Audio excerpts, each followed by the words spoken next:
being here. Welcome to the 2025 Festival of Ideas. We are focusing on creativity and health, broadly speaking. This is session 2 on creativity and physical health. And I'm so thrilled that the speakers we have for this session all agreed, despite, as I'm learning, all of our limitations that we've had on this day. So thank you so much. We have Kelly Barnett, all the way from Canada, Vancouver. We have Lisa Gallagher from the other Athens in the United States, Athens, Ohio. And we have Christian Rominger, all the way from the University of Graz in Austria. It's wonderful to have like an international panel speak to us on the great potential for the creative arts and other creative activities in improving our physical health. And we're going to start with Kelly, actually. I'm going to, Desi, can you remove the spotlight on everybody else? And I'm going to just introduce Kelly. So Kelly is a board certified, she's board certified in internal medicine. She's the APBS board certified. I'm not sure what that is, but she's going to tell us. She's essentially specialized in Canada, of course, and is a fellow of the Royal College of Physicians and Surgeons. She received her MD from SGU Medical School and completed her internal medicine residency with a subsequent chief resident year at the University of Arizona.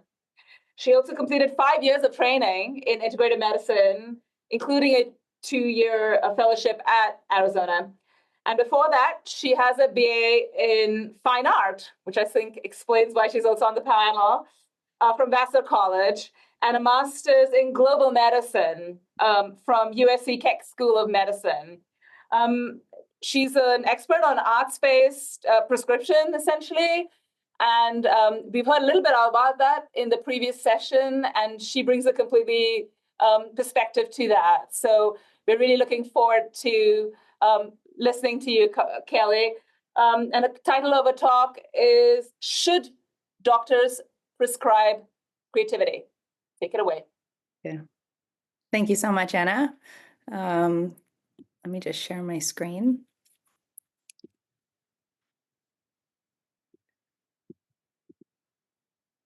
Okay. So thank you for the introduction. So we're going to look to answer that question. And by doing that, dive into some neural mechanisms behind the therapeutic effects of the arts on mental and physical health. And I just wanted to acknowledge that I'm on the traditional, ancestral, and unceded territory of the Coastal Salish people, including the Musqueam, Squamish, and Tsleil-Waututh nations. And this is just a disclaimer that what I'm about to deliver is general health advice. It's not direct doctor-patient care. And of course, always to consult a doctor, if you're considering changes in your treatments or therapies and things like that. Okay, so as a layout of what we're going to chat about, I'm going to give you a bit about my personal experience in the arts and medicine, because it's becoming more of a unified field, but it's still in its infancy. And then we're going to talk about emotions, because emotions were where I started in my research and connected that piece to the creative arts. And then we're going to talk about the creative arts in the brain and what I came about in this research that I went about publishing, and some future directions and how to implement this and how we can bring this into patient care. Okay, so as a child, I had a mother that was she's actually a musical theater composer, and she was all into the arts and really encouraged me to foster my love for the arts. So I was in dance, music, and as I went to university, I was at Vassar, and I chose to do a fine art major. I tried to pursue being a portrait artist after that as well. And also in university, I love the sciences. I was like, I want to do my pre-med just in case I want to go to medical school. So even in our university structure, the two fields are very different. It's like one or the other, right? And then as I chose a career path, I decided I didn't like being alone with my canvas all the time. I'm a people person. And so I pursued this career in medicine. I loved, I loved everything about it, and healing and helping people. And that was my, the internal medicine part of the conventional training. And then I also did integrative training because I love taking a real holistic approach. And so despite, doing something I was passionate about, there was a huge burnout piece, right? And throughout all this training and time, I was quite exhausted. And I did find personally that when I re-engaged the arts when I could, it really transported me. It made me feel really good. And I noticed I had a stronger sense of emotional and physical resilience. And so because of this, I was thinking, I was really starting to notice there's really something to this from my own personal experience. What is the science behind it? What is the evidence behind it? And even in my integrative training, which is, very holistic, and we go into 300 hours of nutrition and lots of mind body techniques, there was very little bit on what the creative arts are offering. So this is kind of what inspired my research to figure this out and try and see if we can unlock what's going on here. So again, to start to understand the creative arts, we need to understand emotions. And so I'm just going to break that down a little bit, but know that the end goal is we're getting to the arts piece in a second. So emotions are defined by the American Psychological Association as a complex visceral experience involving experiential, physiological, and behavioral elements. And we may read up to 135 emotions. So, when we're having an emotion, it's, we feel it. This graphic is showing, our heartbeat, our heart can beat faster, we can sweat, that kind of stuff.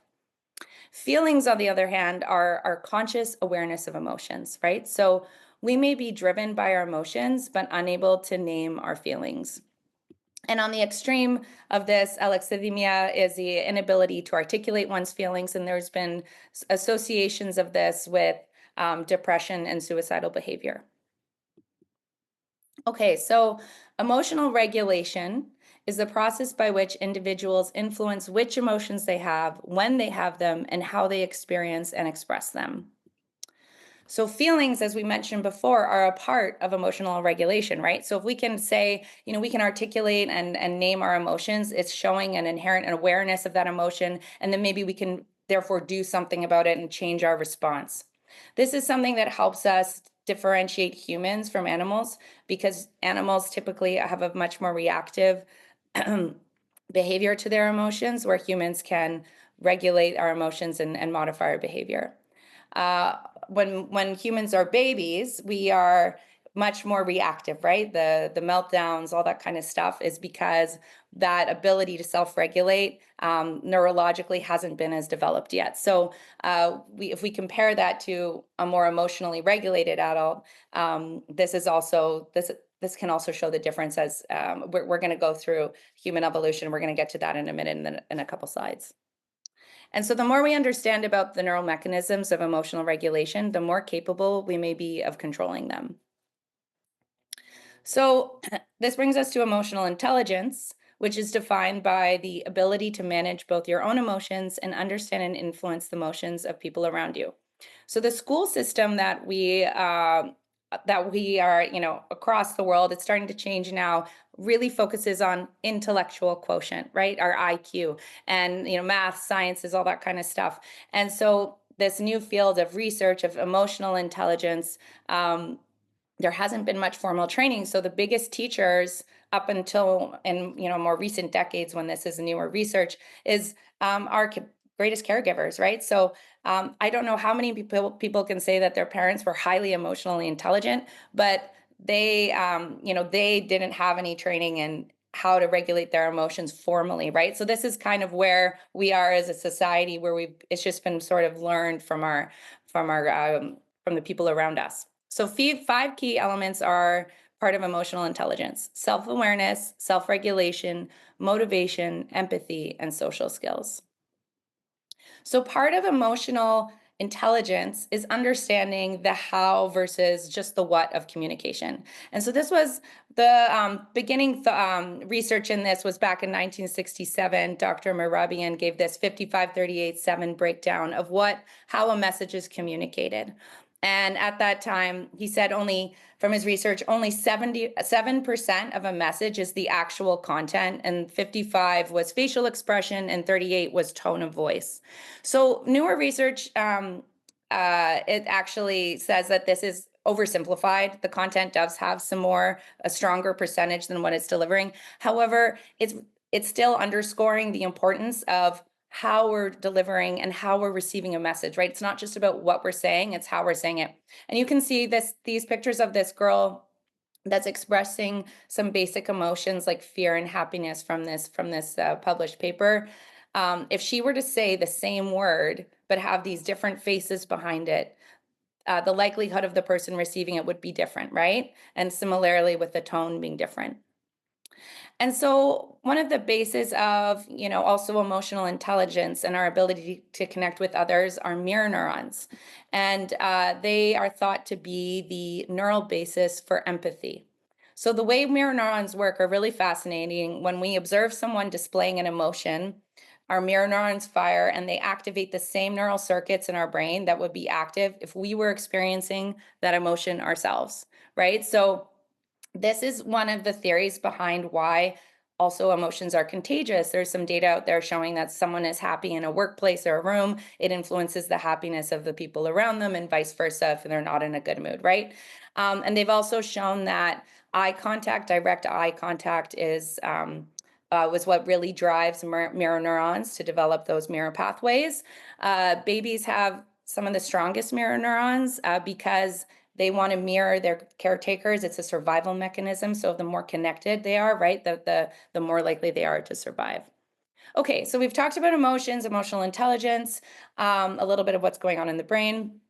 And we want to talk about what do we know out there in some of the data on physical health. When people are emotionally intelligent, are they physically healthier? And so there's data coming out that they really are. So 3 articles here talking about achieving well-being and mental and physical health when people are emotionally intelligent, associated with healthier habits, less substance use, increased social support, managing stress more effectively, happiness, better sleep, overall well-being, and then improved mental and physical health outcomes with nonverbal and verbal communication strategies in a patient care setting. So we want to look at this, doctor-patient relationship as well. And so we see, we're seeing across the board, yes, it is correlated with improved health, but we want to understand why. Like why is that? Why is there that connection there? So we'll talk just for a little bit about emotions in the brain. We're going to get to the creative arts really soon, but to help us understand this, if people have seen the movie Inside Out, I think it's a great movie for kids and adults alike. They personify the basic emotions with these characters in this little girl's brain.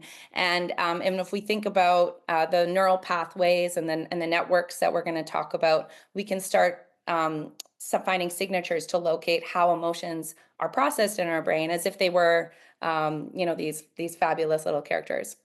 So the brain, for the sake of understanding, we'll break down the parts of the brain as the triune brain, which are the 3 parts of the brain that have now actually been shown to be, the brain is more adaptive. So the triune brain is saying that there are these sections in the brain where just that section takes care of that kind of process. So the reptilian brain, our instincts, the limbic brain, the emotions, neocortex, the rational thinking brain.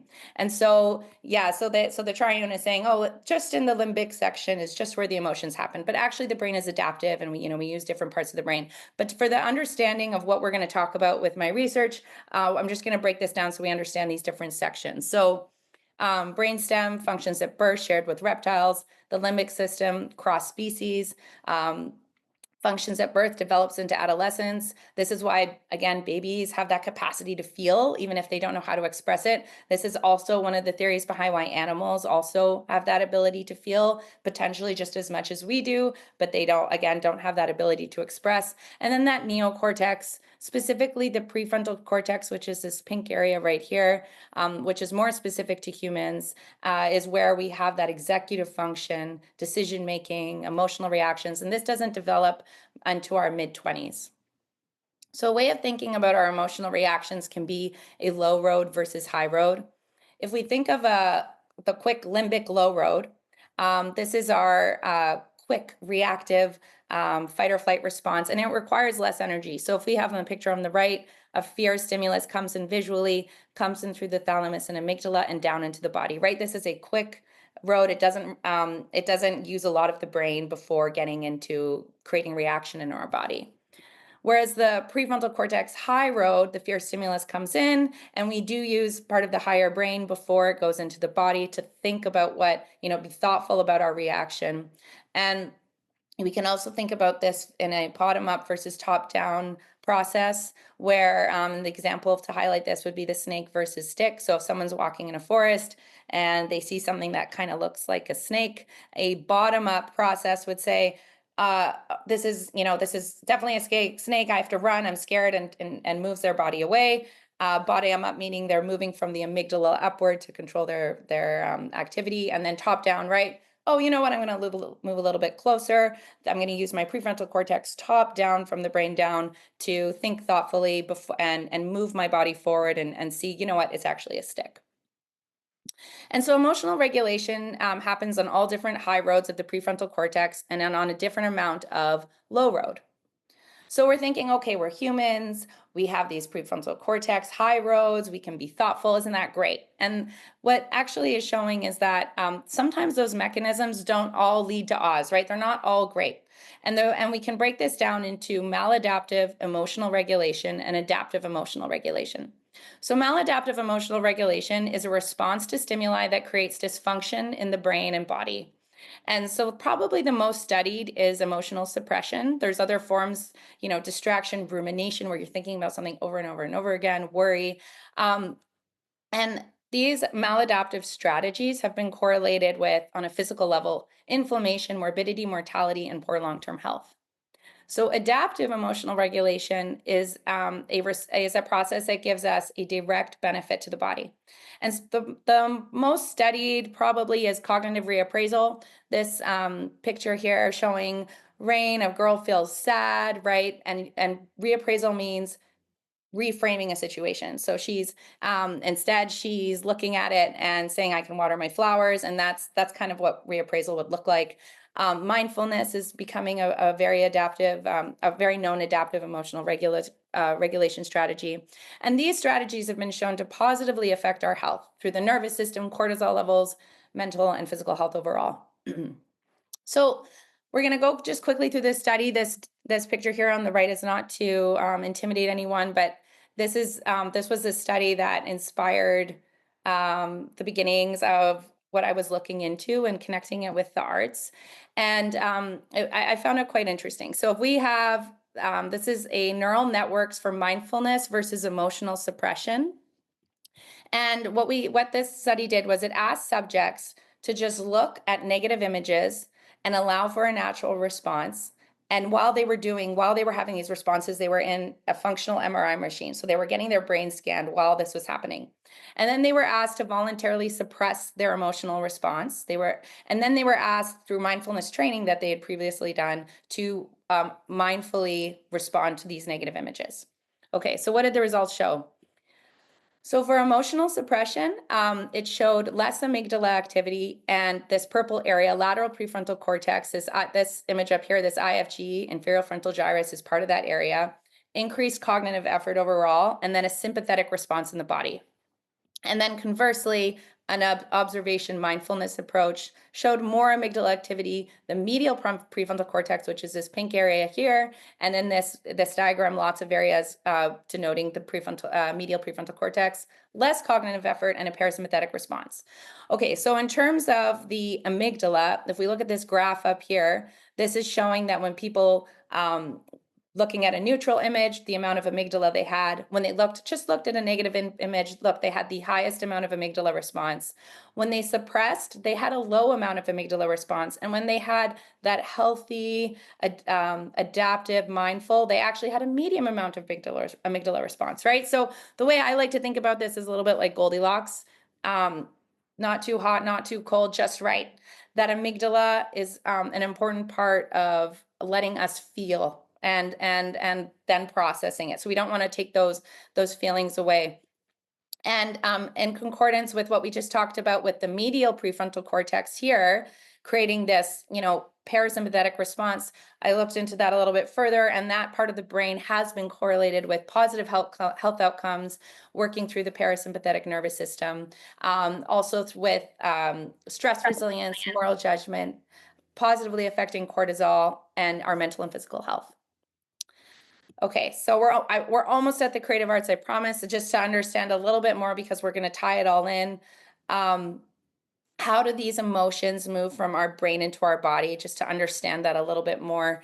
If we have a stressor, the stress, which can be a maladaptive emotional regulation response or process, comes from the brain into our body through two ways primarily. So we have our brain and our spinal cord, which is our central nervous system, and all these branches here represent our autonomic nervous system. And our autonomic nervous system is made up of our sympathetic and parasympathetic branches. And if you can see, they branch off into almost every organ in our body. So every time we're stressed, the rest of our body, right, is really feeling it. And if we look closer up, this is showing the sympathetic branch from our spinal cord onto the adrenal gland, which sits right above the kidney. And it's telling the adrenal gland to release adrenaline and noradrenaline. And I'm sure everyone has experienced this when they've had a fear moment or something really scary or really excited too. You feel this rush in your body. Your heart can beat faster. Your pupils dilate. You can see more. Like, this is that sympathetic nervous system in action. And at the same time, as stress continues a little more chronically, you get through a hormone cascade through something called the HPA axis, hypothalamic pituitary adrenal axis, working on a different part of the adrenal gland to release cortisol. So these two things are what are what are thought to affect our physical health overall when we have these emotional responses. And this is just some studies showing, again, negative emotions are correlated with sympathetic nervous system, positive parasympathetic, and then of course our HPA axis becoming dysregulated when we're in negative emotional mechanisms. Okay, last slide on emotions. So we're getting into our body. What is the data showing on physical health? Positive emotional brain, as we talked about through that parasympathetic HPA axis, we see reduced cardiac risk, blood pressure, glucose, longevity, faster recovery from illness. So we can see it across the board. And then similarly, or conversely, negative emotional brain through the opposite mechanisms, seeing the negative determinants of health. And this was just an interesting study showing topography of people with emotions and trying to map what it may look like in the body. And this is I thought the most interesting was love compared to depression, what that looks like. So we've talked a lot about emotions, and it's important. Emotions are important for our health, right? And having a healthy emotional landscape. But achieving this healthy emotional intelligence can be really challenging, right? And especially with years and not having the formal education. And so we can do it, and it's important. You work through language, work with therapists, but this is where there's room for the creative arts. This is where the creative arts can help us process our emotions in a healthy manner without words and increase emotional intelligence. So studies have shown that creative activities can modulate and regulate emotions, increase empathy and tolerance, influence our mood, and affect our mental and physical health. However, understanding how they regulate emotions is still a work in process, right? So we're going to just talk quickly about some physical outcomes with the arts, and it's so great to see, the arts do this, the arts do that. But again, we want to know, or what I wanted to know was why, right? So in some of the studies here, they've shown that active participation, meaning, doing the drawing yourself, making the music, versus passive reception, meaning listening to music or just looking at art, there is clinical benefit. They do show physical benefit outcomes. However, the benefits tend to be a little more profound when you're actively engaging in artistic work. So just one large meta-analysis showed that people that engage in arts across the board have lower risk of death, right? So that's one thing right there. And on a physical level, art therapy, you can see lab values change in HIV and dialysis patients, cortisol levels, Alzheimer's, autism. Art on hospital walls has been shown to reduce the average length of stay and pain medication. I mean, even just from a financial perspective, in the US, one day in the hospital, wherever you are, $4,000 or $5,000 a night, right? So that's a simple solution, to put some art on the walls. Music therapy, improved vital signs after heart attack patients, stress-related biomarkers, dance therapy, metabolic health, musculoskeletal function. So we can see there's a lot of data that's emerging on this. And there was this great World Health Organization regional office in Europe did a big scoping review of all the evidence in the arts and health, and they concluded that the arts are core determinants of health. They play a role in prevention and management and treatment of things like age-related physical decline, non-communicable diseases, means things like cancer and chronic disease, things that we can't get through infection, neurological disorders, and assisting in end-of-life care. So this is pretty broad spectrum, right? And there's a lot of data that's emerging showing that we can help people with an array of different conditions. So, so to understand how the arts work in our brain, let's go back to the beginning of mankind. And creative arts have been a vehicle expression and for healing across cultures since ancient times, right? One of the oldest recorded dances in Egypt was called the Zar, and it was used for the sole purposes of healing. And we can see lots of images here, but this goes back as, caveman drawing. So the arts are thought to be an inherent part of being human. So it only makes anthropomorphic sense that we have large areas of our brain dedicated to the creative process, right? So this idea of left versus right brain, only right brain people are creative people, is actually thought to be not true anymore. Of course, we have, things that are stronger in the right versus left brain, but what they're finding now is that the arts engage 3 neural networks. The first network is the default mode network, or DMN. This is where the imagination comes in. The central executive network, which engages the conscious brain to think and maintain attention. And the salience network, which helps bounce between these 2 networks. Oh, sorry, I accidentally clicked that. Okay. And then, of course, we're also engaging the limbic structures like the amygdala when we're engaged in the creative arts. Studies also show that the arts increase neuroplasticity, so the ability to form new pathways. So coming back to that amygdala piece, the amygdala has been shown over and over again, and these are some of the articles that I found in my systematic review in my research, that creative arts can activate the amygdala for positive emotions as well as processing difficult emotions. So this brings us back to that. This is that graph from that original that paper I showed you earlier. We want that amygdala to be engaged, to let the feelings come through. And then this was another really interesting study that also came through my systematic review, was Dr. Charles Lim. He's a neuroscientist, also a musician, and he got these jazz pianists to play piano while being scanned under a functional MRI machine. And so he asked them to sight read the music, play the piano, and scan their brain, and then ask them to just freestyle. And so this is the results showed that freestyle activated the medial prefrontal cortex, which was thought to be the part of self-expression, and deactivated this lateral prefrontal cortex, which was that self-monitoring. And when I saw this, I thought it was really interesting, right? Remember that study we talked about with emotions, how when we're engaging in that mindful, adaptive emotional regulation mechanism, we're engaging that medial prefrontal cortex, right? And contrarily, it was the opposite for the emotional suppression. So this, got me thinking too, right? And then this is part of what the study was about.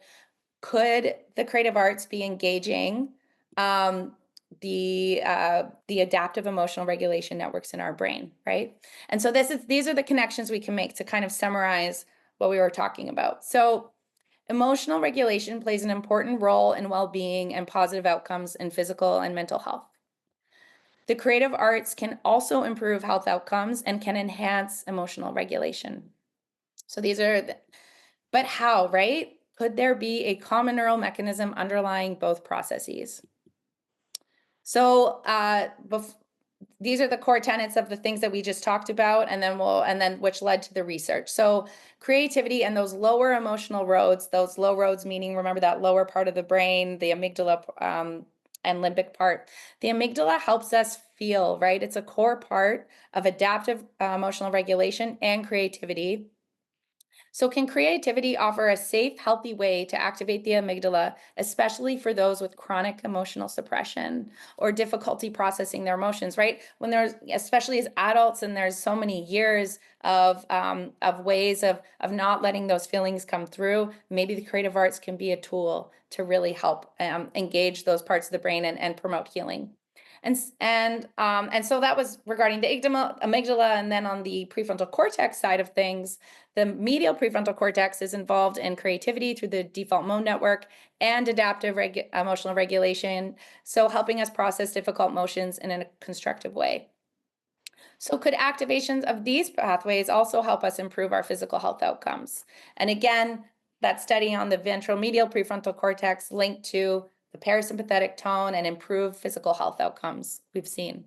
So all of this led to my research, and we screened 85 articles. Only 6 articles met inclusion criteria, and results did show that active and passive engagement with the arts activate specifically the MPFC, but also the rostral PFC and amygdala. So if we assume that activation of these brain regions is associated with improved emotional regulation, our results provide a compelling argument that engagement in or exposure to creative arts could offer these clinical benefits, right? Of course, these the studies that we were looking at in general, in the arts in general and science, we need better and quality research and higher quality research. We want clinical trials, ones without methodological constraints. So that brings us back to our original question: should doctors prescribe creativity? So firstly, we understand, the more we understand the mechanisms behind how the arts influence health, which is what I've been pursuing in this presentation and my research, the more effectively we can study, validate, and integrate them into evidence-based clinical care. So first, we need more research and of course higher quality. But for now, alongside standard medical care, we can consider the arts as a tool under the mind-body medicine umbrella of treatment modalities for mental health. So, you know, there's a lot of evidence behind meditation. Let's also consider the arts, right? Like as a tool for stress reduction. But we also can consider the arts as an adjunct for physical healing alongside conventional medical treatment, right? So people have, you know, I get a lot of patients with chronic autoimmune conditions that are more often than not worsened by stress in their life. And so, yes, there's that mind-body connection, but especially if people meet criteria for the specific studies that we see, we should encourage the arts as a tool to help alongside their healing with the rest of their treatment. So for those with low emotional regulation capacity, the creative arts may be particularly helpful, right? So if people have difficulty processing emotions, you know, chronic stress, the arts may be especially helpful at helping process in that way for the reasons we talked about, right? With that amygdala piece and the medial prefrontal cortex. There's an accessibility to the arts as well. Anyone can access pen and paper and listen to music or move their body. And of course, there's different levels, right? You can go to a community center, get a class engagement, or you can work with a certified therapist, where of course the work can be deeper, but it is accessible. And there's low harm. There's a low side effect profile. So yes, we need more research, but if, you know, things that we can do that don't have harm can be really helpful for people. And you know, this is another paper talking about it, and I believe this as well, from the individuals, communities, and public health at large, right? This is not just for us in our rooms. It can be for us as on a bigger scale. So how am I trying to do this in my practice? And so between my personal experience, you know, how I feel when I'm engaging in the arts, my research that I'm trying to engage in to back up what this is all about, and my clinical experience, I'm seeing over and over again improvements in patient care as I engage the arts more with them. So for instance, my intake, you know, I always ask, is there something creative that you like to do. And in their treatment plan, I more often than not encourage them to prioritize the arts that they enjoy, and alongside, of course, everything else that we're doing for standard medical care. Just as an example, as a case study, I had a patient with chronic fatigue syndrome. It's not a very well understood syndrome, but she was using a cane. She couldn't walk. She was so tired. Her relationships had really suffered. And, alongside, again, the standard medical care, I asked her what she liked to do creatively. She loved to draw, and it had been years since she drew. So she started doing this art journal. And every time we met, she would bring the art journal. And it was part of our session together where we would talk about the findings. And it not only gave her a lot of enjoyment and she felt really good, but it also revealed a lot of key stressors in her life and people in her life. And she felt, after working with her for 4 or 5 months, she was off her cane, walking well, and she really attributed a lot of her improvement to the art journaling. Of course, we did some medicine and did a whole lifestyle thing as well, but this was a key piece for her. So that's just kind of an example of how I've been integrating that into my patient care currently. I'm starting I'd like to work with a professional in the arts, and we're going to start a pilot therapy art program that will work alongside me with patients. And in the way that, when I did in training and in the hospital, when I worked in the hospital, we do something called rounding, where all the doctors come together, and, sometimes people from other disciplines, and we talk about the patient, and it always benefits the patients. And even now, when I'm calling doctors, other specialists that are working on a similar patient of mine, it always benefits their care, right? Because we're working together. So I think that there should be a paradigm where doctors work with arts therapists, and of course other people that would be the goal, to collaborate and improve their outcomes. I would love to work with different arts therapists as well. Right now, dance, music, all that kind of stuff. I think that would be definitely the ultimate goal. And I'm also part of opening a creative arts center and movement center that will be beside a clinic, so that people can, what we call, practice their health, right? Being healthy as a practice, and part of that is the arts engagement. So I just wanted to close with this. We'll come back to that WHO scoping review that pulled together a whole bunch of research. And it said many countries have not yet addressed the opportunities that exist for using the arts to support health, and that they support the development of long-term policies or strategies that will provide more synergized collaboration between health and arts sectors that could realize the potential of the arts for improving global health. So yeah, I did study global health when in my training at one point. And I thought this was so great, right? We want to use it not on the individual, just on the individual level, but on the global scale at large, and the capacity for it is there. And so yes, this is just a disclaimer again, and I have a long bibliography if everyone wants that to see that as well, but that's it. Thank you. Wonderful. Thank you so much, Kelly. That was brilliant. There is a question in the chat window that asks, are you interested in working with sound therapists? Yes, I definitely am. I've actually been part of facilitating some retreats where we bring sound, a sound healing aspect in, and I talk a little bit about the science behind sound therapy too, because there's also great science there supporting that, and it also feels really good. So yes, 1,000%. Sound therapy is definitely up my alley. Very cool.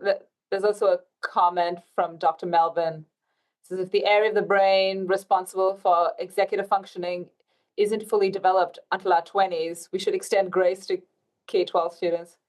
So, yeah. As you have questions, please put in the chat window. Others, it'll become just a Q&A for me, which I'm very happy to do. Because I invite all these people because I'm so interested in their particular work. So I'm interested in what you had to say about, I'm totally sold on arts for emotional regulation, regulation. I imagine a question would be, why is an art journal more effective than a regular journal or a happiness journal like they use in depression and so on? So what is it the arts do that take it beyond self-reflection? Yeah, I think that's a great question. And I also do promote journaling as well. There's incredible evidence behind this. It's probably one of the more studied of expressive writing, and being able to just write um, without some sort of structure has shown to be really helpful. So I think if people are able to fluidly and be super connected to themselves, write and express through words alone, I think journaling could probably on its own just be just as effective. But again, I think that the arts, and especially every time, I'm constantly working on my own emotional processing. And every time I do something artistic, I figure something out about myself that um, I didn't know otherwise. And I think there's something to activating that subconscious, um, the feelings that come up through the amygdala, activating networks in our brain that allow a deeper level of processing, more than what our language centers and cognitive centers can do alone. But I do also think that if people aren't they don't enjoy writing or drawing, or they're not necessarily into art, that may not be the way to go about it. And really figuring out what makes people tick. There's no such, I don't know if there's such thing as a music journal, but that kind of stuff, figuring out what the craft is that works for them. But yeah, there is something, I think, to a deeper level, if the arts are there, of getting to a deeper subconscious level through journaling. The Yeah. arts. I also enjoy that your work really focuses on the regulation aspect of emotions. A lot of the arts for health, whether it's physical or mental or community, it's really just focusing on positive affect, you know. And I'd like for you to just get a little bit more about why the regulation aspect of it, emotional regulation, is so important. Yeah, and I think that's what was interesting in some of the studies that came up. They found that people that, were just started by just feeling good and how the arts made them feel. And then also that didn't feel good, they were in a negative emotional state, and how the arts helped them move through that. That is where I think that real special part of the arts can be, is that processing of those negative emotions in a healthy way, right? So that when we are stress is an inevitable part of life, negative emotions are a part of the human existence, but how do we work through them so that we're ultimately growing and creating benefit in the end for our mental and physical health. And I think that the arts are really special in that. I know, just even from my personal experience, right? Like I could talk about something and work through it as much as I can with words, and then I get on the dance floor and I'm instantly better, right? So yeah, that's more anecdotal and personal, but at the same time, I think a lot of people can relate to that, moving through these really challenging times. And we can see like, I know in the LA fires, I know some dance communities out there that are really coming together strongly now. And they're moving through it together, and it's helping people feel good and get through some really challenging times. So yeah. I love that answer. It's like connecting to your subconscious self, because every time you're just reflecting with words, it's really accessing a small part of who you are. And there's something about emotion regulating that requires that you get a bit deeper, and you need these almost indirect, oblique sort of channels in order to do that. So thank you so much. That's absolutely Exactly. wonderful. And Lisa has a comment, and Lisa's our next speaker, so we can line her up immediately. Lisa says, we use songwriting or choosing songs that have specific lyrics that are meaningful to individuals and have them tell or write the meaning. That is the one we take on a music journal. That's great. So I think if Kelly can stop sharing, Yes. we could, Great. Sorry. no worries. can jump in and introduce Lisa. All right, so Lisa Gallagher is a board certified and licensed music therapist who also has a PhD in health psychology. So she founded the music therapy program at Cleveland Clinic, which is very famous, where she's now the research program manager for the arts and medicine department. Just sounds phenomenal. She's also adjunct faculty at the Cleveland Music Therapy Consortium, and several other places like Augsburg University and Ohio University. She is a clinical music therapist, researcher, author, and is very savvy with doing presentations. So I'm very glad she took time out of her schedule to do this. Lisa and her team also received funding from the National Endowment for the Arts, and she's the chair of the Breast Cancer Fund on the Ohio Board of Directors. She's going to take us through health, resilience, and well-being through the arts, through a particular program that is called Here We Arts. Here We Arts. Here We Arts. There we go. I was not sure about that. Thank you so much, Lisa. Thank you so much for having me. I really appreciate it. Let me share my screen here. Oops, let me get into the right one. Oh my goodness. Everything wants to pop up right now. There we go. All right, so thank you so much. So as Anna mentioned earlier, I am in Athens, Ohio. I'm down at Ohio University today for an event. So I get to do two roles today. But so the program I'm going to share today, Here We Arts, I'm going to show you more information on that. But this is the program that actually I got to double dip a little bit on. It was my dissertation for my PhD. And so Kelly, I loved hearing your presentation because I recognize a lot of those references. Most of those are in my PhD, in my dissertation. So the purpose of our study was to determine if participating in an 8-week arts-based program would lead to improved mood, health, physical and mental health, resilience, and well-being. And it was designed for individuals with chronic physical and/or mental health conditions. It was a randomized control trial, so we compared this intervention to a waitlist control group. And we decided we wanted to do a waitlist control group because we did not want to deny it to anyone. So once the control group were done fulfilling their role as a control group, they got to participate in the intervention as well. So most of the photos you'll see in this presentation are actually photos we took at the clinic. And this is a group of performers from our community collaborator, Beck Center for the Arts, who also collaborated with us on Here We Arts. So you can see the title here. It looks like we might have had a typo with that capital R, but that actually was intentional. So it stands for Health, Resilience, and Well-Being Through the Arts.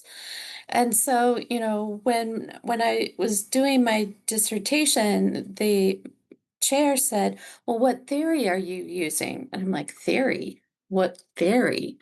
We didn't have a theory when we came up with the program itself. But we ended up thinking about it and, you know, realized we were actually using arts integration theory because we were using the arts to teach and encourage other behaviors and other information. So this is kind of the graphic that one of our graphic designers came up with for us. So we used it to explain the the program. So we had 8 weeks. The first week was an introduction where we talked about the whole program and how the research was going to be done. And we also talked about the definitions of health and resilience and well-being. And then the last week was kind of a summary of everything we had done and an explanation of what the next steps were. And then the 6 weeks in between were these road signs. So we said that on our path to health, resilience, and well-being, we were exploring the arts. So the arts were our roadway. And we were stopping at music and writing and art appreciation and theater and movement and art.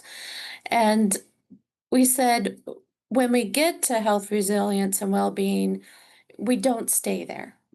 This path is a two-way street because we're going to move back and forth. One never stays at health, unfortunately. We move around a lot.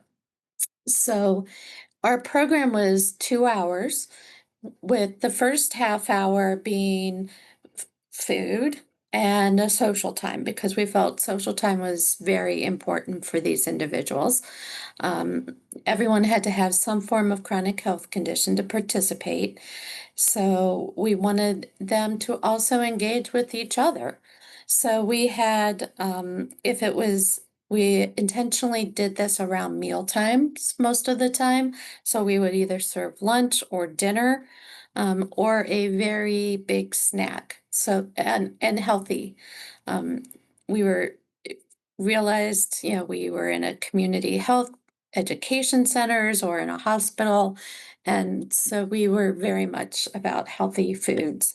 So the music week, Dr. Debbie Bates, our music therapy manager, created the content of that. And so she talked about how singing can be important and healthy, from the breathing aspect and from all the different aspects of singing. And I'll tell you, singing, sometimes it takes a little bit to get people to sing. They're still a little hesitant about their voices, but she was able to encourage people to sing with her. We did instrument playing. We brought in a lot of different types of drums and other types of small percussion instruments. So we did instrument playing, and we talked about intentional music listening. So how do you hear the music? Where do you feel it? Do you have a physical reaction? Do you have an emotional reaction to the music? How does it make you feel? Does it make you think of something? So, is there a cognitive reaction? Is there a memory? Is there a spiritual reaction? Is, there a social reaction to it? Then writing, we actually left that until one of the very last weeks because we talked about journaling, and some of it was very simple. We started out with, 3 prompts, write 3 things you're thankful for. But then we did the free association, just write whatever you want, whatever pops into your head. Don't try to correct it. Just keep writing. But we knew writing could be something that they were hesitant about, and it could bring up a lot. So we actually left that towards the week 7 a lot of times, so that they develop trust in us and were more comfortable, with themselves and with, people around them as well, so that they might feel more open to writing. And it did set off some emotions for some people. So when we ran the group, there were always at least 2 or 3 of us there, so that one of us could step out with someone if we needed to. Art appreciation, we ended up tweaking this one. We started out with one of our art curators. So Cleveland Clinic has a large art collection. We have over 6,000 pieces of fine art and over 15,000 prints.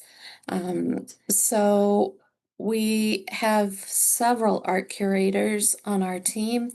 And so we had an art curator come and she talked about different historical pieces of art and some of the art in the Cleveland Clinic art collection. And I think it kind of refers back to something Kelly was talking about, where they listened to her talk about art and it wasn't as engaging. So after we got feedback from our feasibility study, we tweaked it for this study. And so she talked then about art in public spaces. So art they would see in the community, art they would drive past every day, maybe. Or, they've seen in downtown Cleveland or, in East Cleveland or in the neighborhoods where they lived. So more familiar art that they were seeing. And then we also added a component, a hands-on component, where they got together with other people at their table and created their own sculpture garden. So you'll see a picture of one of the creations coming up. And after that, we received better feedback about that.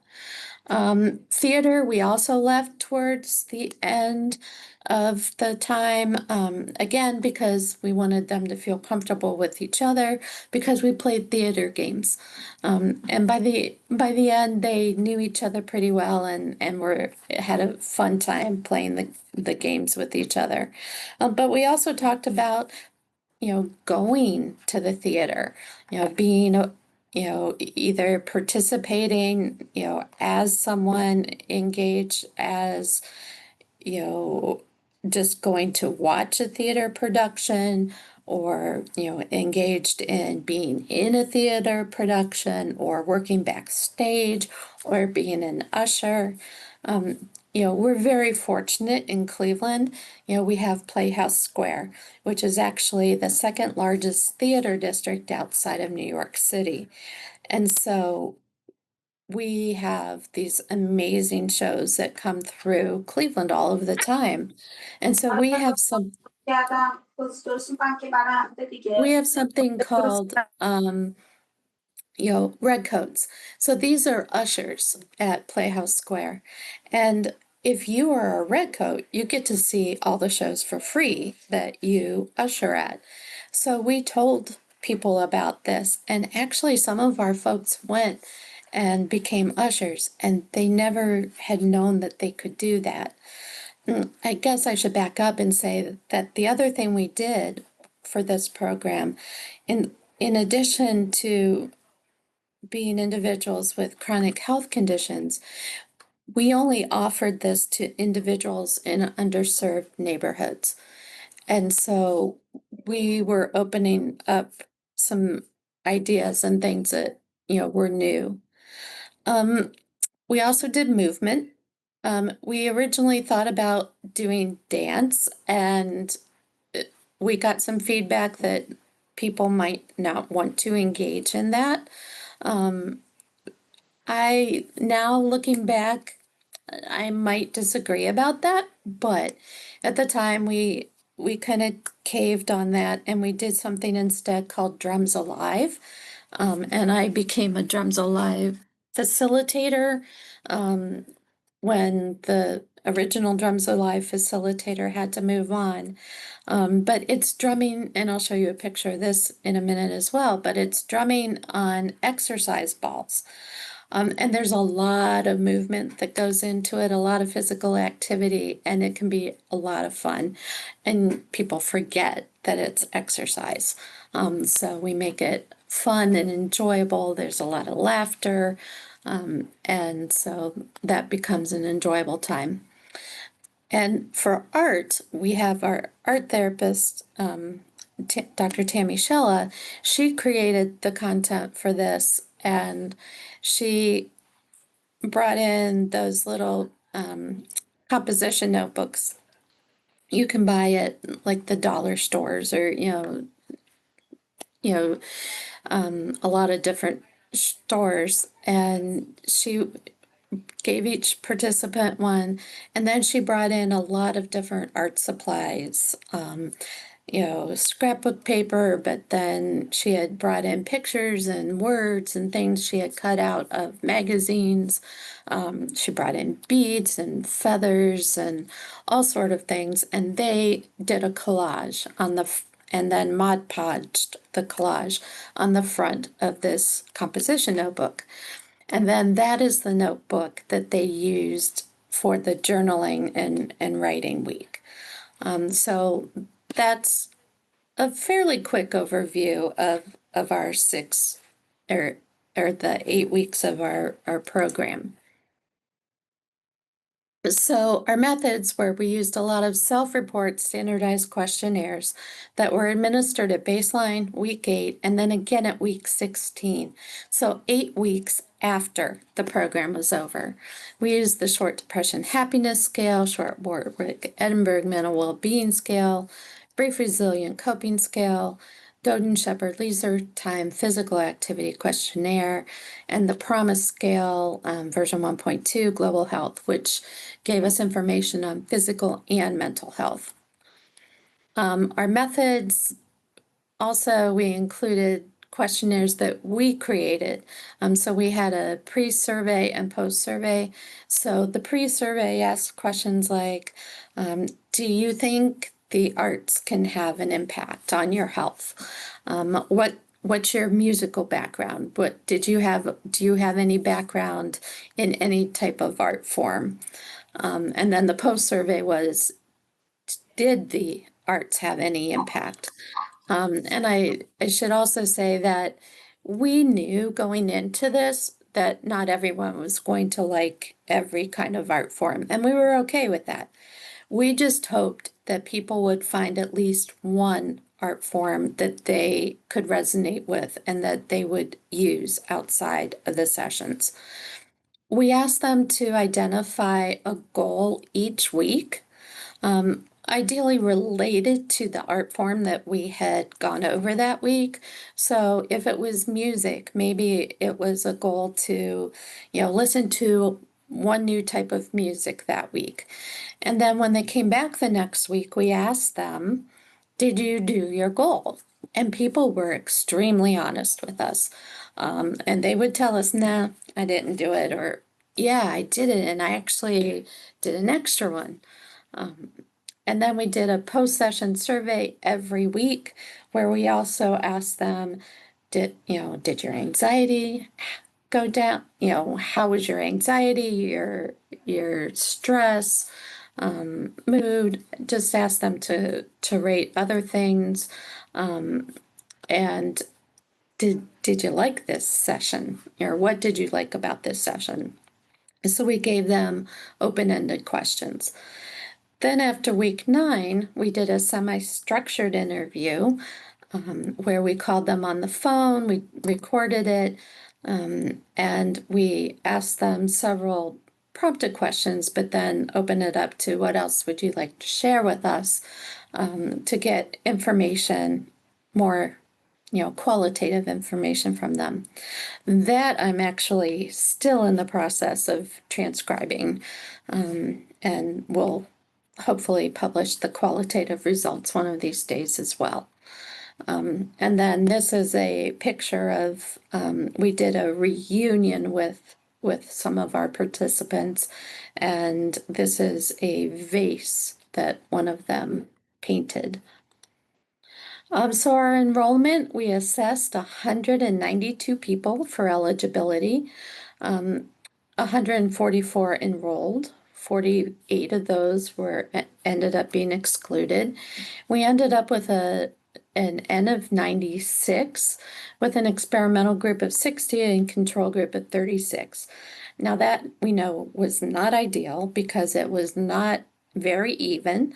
Part of that was because when people came in and we said, okay, you got randomized to the intervention, they said, okay, well, I don't drive and my daughter's here. She needs to be in the intervention group with me because she's going to be driving me every week. Sorry, the light in the room I'm in just went out because I'm not moving it, even though I talk with my hands. So that ended up skewing the experimental group and control group. And then we had the 48 that discontinued because they withdrew, they were removed, or had incomplete data. So these are some of the folks that came to one of our other reunions where they painted, decorated wine bottles that then we put lights inside and they became a decoration. With the individuals that we were working with we met with the Health Education Center team in inner city Cleveland about coming in and running this research. And they're like, we're not sure about that because our folks are not trusting of research. And we don't know how that would go. We don't know if we want you in here. I mean, the program itself sounds great, but we don't know about the research aspect. Let's run it once and we'll see what happens. Well, they loved it. They loved us. They kept wanting us back. We actually expanded to other health centers in the areas. So it went very well. And in fact, when some of these women found out this was for my PhD, they wanted to throw me a graduation party when I graduated. Unfortunately, I graduated in August of 2020. So that never happened, but they were so sweet. So it ended up being a great thing, and actually just increased trust in the medical system and in research, and they have since participated in a lot of other research studies as well. So this is what the gender distribution looked like. Not a huge surprise that more women participated in men than men. And this is what the ethnicity looked like. These are our top 6 diagnoses. There were many others, but the highest percentage here was hypertension, obesity, arthritis, back and neck pain, diabetes, and depression. Anxiety went hand in hand with depression. It was closely right behind that. A lot of other chronic pain. And a lot of comorbidities. So this drawing is actually one of the sculpture gardens that I was telling you about. And this team actually named theirs and called it Pathway to Serenity.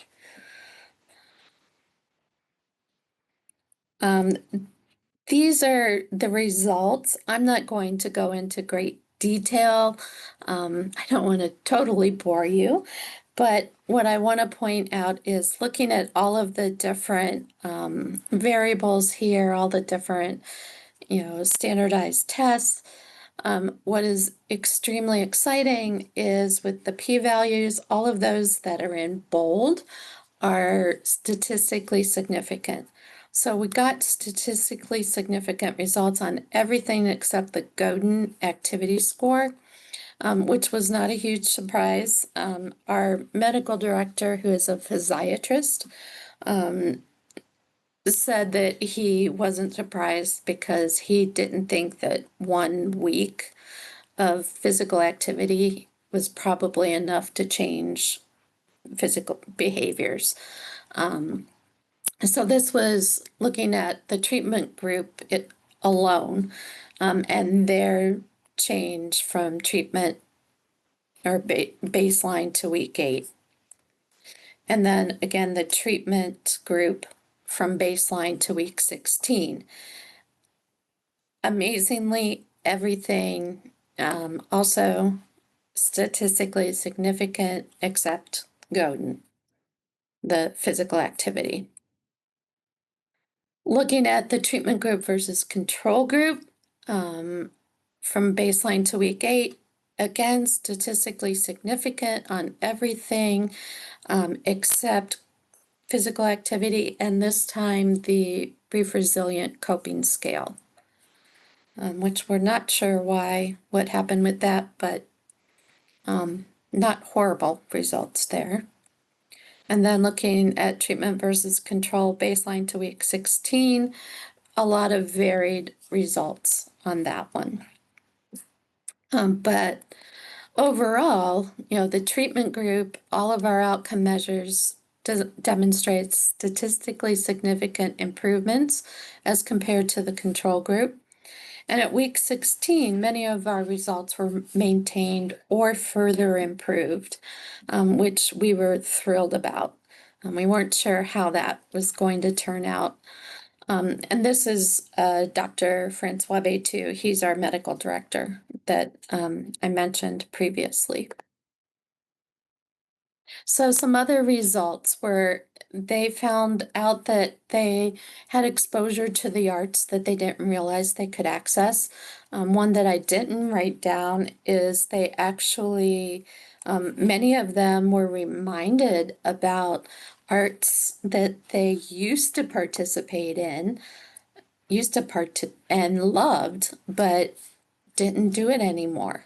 And so they were reminded of things that they used to enjoy and started doing it again. And they found that they could still do it and loved it. I mentioned the Playhouse Square usher.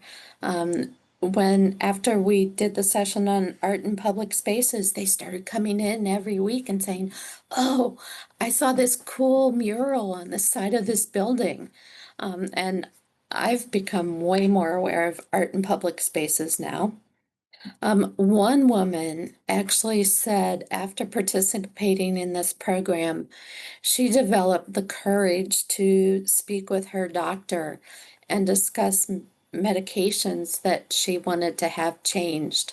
And prior to that, she did not have the courage to speak to her doctor. Other things that we found were people became more willing to leave their house. They engaged in more socialization. They made friends. One woman had a very positive experience with her family member. Her mother participated. Her mother was 92 and fell in love with Drums Alive and had her daughter buy her drumsticks.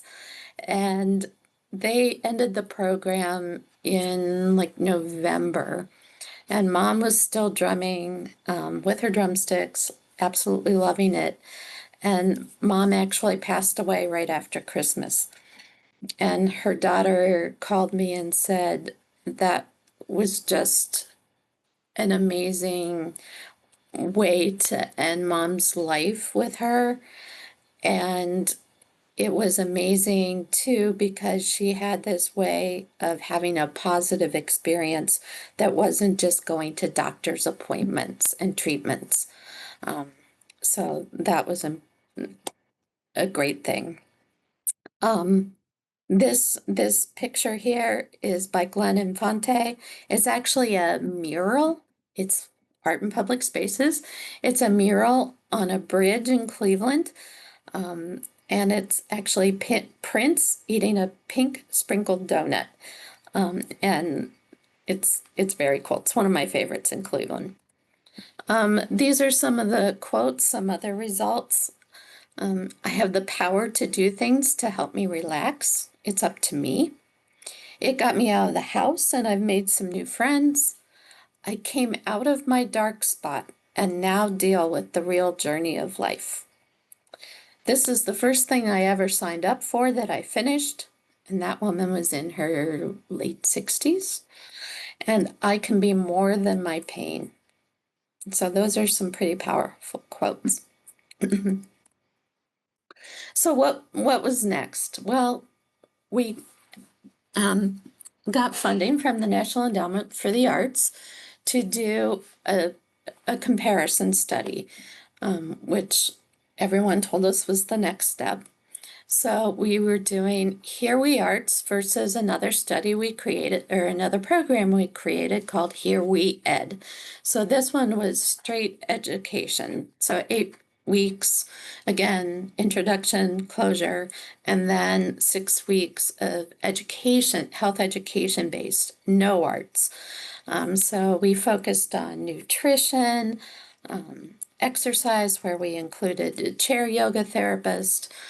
We talked about mental health. We talked about holistic approaches, chronic illness, including chronic pain, and healthy behaviors. We include information on stress management. In the final week, we talked about navigating the health system. So this was very different. And it was hard not to include the arts, but the Tammy, the art therapy manager, and I created this curriculum ourselves, did a lot of research, and created this. And she and I took turns. She did 4 weeks of it, I did 4 weeks of it, and we ran it concurrently with Here We Arts. So we went back and forth a lot if we were the ones teaching that week as well. Unfortunately, we got 2 cohorts of that off the ground, and then COVID hit. And we never got any further with that study because of COVID, because of the rules Cleveland Clinic put in place about going into public spaces, doing groups. So we ended up giving a lot of money back to the NEA. But I did get some information, some data collected, so we will be publishing the little bit that we got from that. And maybe someday we'll be able to do it. Right now, we're not able, unfortunately. So, being the flexible, creative people that our team is, we shifted and we took the program from 2 hours to 1 hour, from 8 weeks to 6 weeks, and we took it online on Zoom, which none of us had ever done before. But we decided to offer it during the pandemic to Cleveland Clinic employees who obviously were pretty stressed out. And we thought no one was going to show up or sign up for it because I only had 2 people sign up. And I went to lunch one day and came back and had 82 people sign up for it. So we ran 4 cohorts of that. So that is also in my to-do list pile of manuscripts to write. Our next step is beginning a program with older adults, hopefully this fall. I've had a university approach me about doing it for students, primarily med students who never leave the med school, and all sorts of endless possibilities. So we have created Here We Arts as a program with a manual that we are willing to share. The only cost would be for us to come to you or you to come to us, and our time to train you. But we want to share this program. We didn't create it just to hold on to it. We want others to be able to use it. And you don't have to be a therapist to use it. It was just how it worked out with us. So in conclusion, the arts can have a positive effect on mood, health, resilience, and well-being of individuals with chronic health conditions. And arts-based programming should be utilized more frequently to help manage chronic health conditions. And the benefits of the arts should be further assessed in larger clinical trials.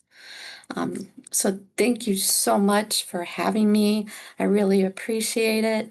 I love being a part of this, and there is my contact information, and I will stop sharing and see if there are any questions. Perfect. Thank you so much. That was wonderful. If anyone has questions, please put them in the chat window. But I can get us started. You've presented so much, and I first of all appreciate the openness to share, and just not always to be taken for granted.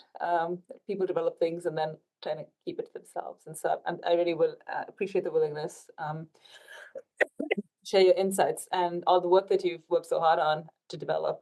I was wondering if you could speak a little bit to this gender differences, in taking up the programs, this difference between men and women, why, and I'm sure you've seen this a lot and you've obviously tried things that have or have not worked. And I thought it would be interesting to hear more about that. Yeah, I think some of it is it's what we've seen in the hospital too. So it didn't surprise us that the women were the ones that were more willing to sign up. That's also what they have found in these health education centers. The women sign up for these health challenges, and men don't. Some of it is sometimes it's done during the day, so I don't know if the men are still maybe working and the women are not. They're retired or just, some of it is an age of women that did not work, they were housewives. So that may have played into it. But in the hospital too, I think women are more apt to agree to participate in the arts. They're more open to it. Yeah. There's some sort of taboo there, perhaps, for men. I mean, has anyone really examined this more than, I'm you not know? sure. Mhm. That would be an interesting 'Cause, study. I'm not uh, sure. yeah. It's kind of related to my next question, which was you mentioned something about the trust and mistrust people have with programs that are connected to research, and I thought that that's not something everyone knows much about. So I would love for you to speak more on that as well.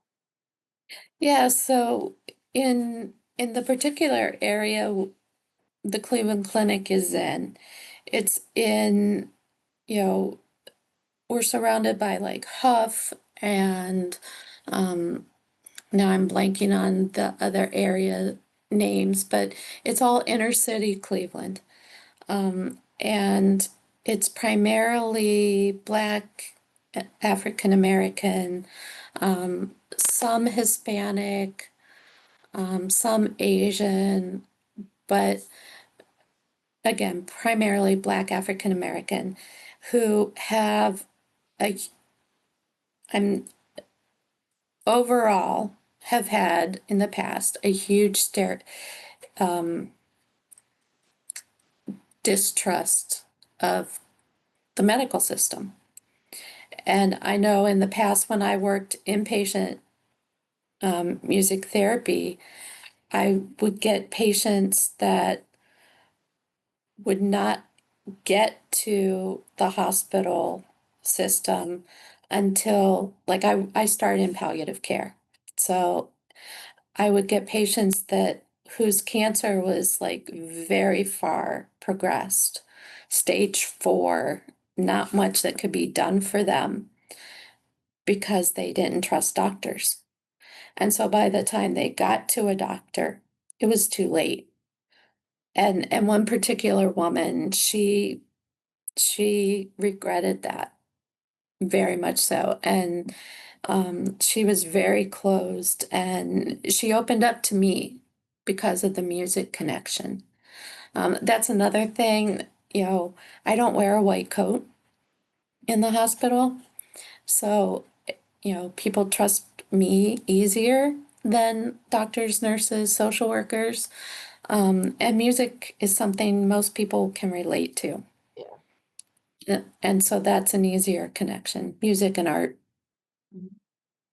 Um, we've talked a little about the patient side, but what about the practitioner side? I mean, one of the barriers I see in getting arts-based practices out and sort of embraced is the fact that the practitioners don't have any training or even much knowledge about it. And so I was wondering if you'd speak to that. Like, is it improving? Is there just a sort of block against it? You mean taking it into the community or? Yeah, well, I think, let's say, So we know the impact of the arts on mental health, let's say, but we don't really train the people giving the provision, whether it's therapies and so on, to have an arts-based bend. Because they recognize the importance, but they don't have the training. They don't really know where to start. So I see that as kind of a big barrier, because I would imagine the case of physical health, to see any improvement in any of these metrics should be almost like people should give you the green light to do a lot. And I wonder if one of the barriers is that they just don't know how. They don't understand why it works. They haven't been trained to really see, or perhaps they need more training, either the way that in the degree programs and so on. So I was just wondering if you could speak to that barrier more. That has, yeah, absolutely. I mean, that has improved. I mean, I've been in healthcare 30 years now. And when I first started, no one knew what music therapy was. I was constantly explaining it everywhere. And now I walk in the hospital, if I happen to be there and have a guitar or keyboard, and they're like, "Oh, you're the music therapist." I'm like, "Oh my goodness, they know." But doctors are getting it now in their training. So many med schools now include, my nephew is a doctor, and it was included in his training. What art therapy and music therapy and how this can help people. So I think it's the younger doctors are more knowledgeable about it. The older doctors still need some convincing. And I knew, even though I was hired to be there, I was hired because of a private donor. I knew once that money went away, I could be gone. So I did research right off the bat I took data on all my patients, before, after, pain, rating their mood, pain, anxiety, depression, beginning and end of every session. So I had hard data to show. So I could prove the effects of music therapy because I knew I had to prove it to be there. That's great. Yeah. I think that's a lesson to be learned there, to be really, if you have this research to back it, then, that's all people need to go running in to making policy changes and so on. There's a question in the chat window from Kelly. Have you thought about doing long-term follow-up to assess the impact of your programs? We wanted to. I mean, that was one of our goals. We, wanted to do a study to see if we could use this program to help keep people out of the hospital, to help with relapse prevention. But again, COVID hit, all of our studies ground to a halt. So maybe someday. But yeah, that it was part of the original plan. Right. Thank you so much for that, COVID and its long-lasting impacts. Lisa, thank you so much for the wonderful overview of your everything that you do at the Cleveland Clinic. It's just you're at the forefront of a lot of important changes that are happening in the medical sector, I think. So it's a great privilege that you're here to tell us about it. We'll jump right on to our last speaker of the session, who is Christian Rominger. So Christian is staying up late for the session, and I appreciate that greatly because he's chiming in from Austria. So he serves as a university assistant in health psychology at the University of Graz in Austria. And his research focuses on psychophysiological mechanisms, so cardiac activation, brain activation of creative cognition. He's an incredibly prolific scholar in creativity. And I pulled him in for this particular topic because there's so few people looking at the effects of physical activity on creativity. And I thought it would be a great way to tie in the whole session of someone who takes a slightly different approach. He essentially applies ecologically momentary assessment, EMA, as he investigates the relationship between physical activity and creative thinking in everyday life situations. So I'm really curious about what he has to tell us. His talk is titled Creativity and Physical Activity. What is the evidence? Thank you very much, Anna, for the introduction. During preparation of this talk, I recognized that the title might be a little bit too ambitious, but yeah, I had to stick with this title. So I try my best to talk something, to tell you something about this topic. So first of all, I would like to give the talk a little bit a broader context. And the idea is that we might talk about brain health and creativity when we are targeting physical activity and creativity as the main thing. And Erickson defined brain health as how the brain affects and is affected by physical health. So it's more or less the condition or the brain state condition where all our operations and thoughts take place. And it was also defined as brain health may have profound consequences for shaping quality of life, happiness maybe, educational and career opportunities, and decision-making abilities.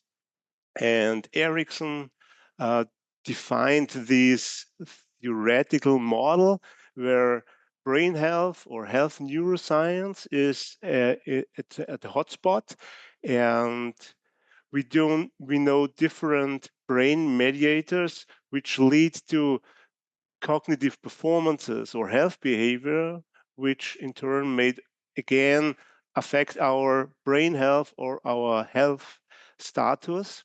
And this is a circle which can nicely explain, for example, how creativity might be shaped by a healthy brain, as well as how a healthy brain may shape creativity. The main idea is simply that creativity might not only be something, or creativity or creative arts might not only change the brain, but it might also be a nice indicator of brain health or the healthy status of the brain. That's the simple idea, more or less. And to quickly jump into the topic, I want to first quite briefly discuss or show you that the brain is very important to produce creative ideas, and that a healthy brain may benefit creative thoughts in contrast to a maybe not that healthy brain. We did a study on chronic pain patients who had to think creatively by the use of an alternate user task. So they had to produce original uses of everyday life objects. And what we observed was, first of all, that yes, people with chronic pain, they showed lower performance compared to a control group. And the other thing, what was very interesting, was that these participants, the healthy ones, here they showed a typical brain activation pattern.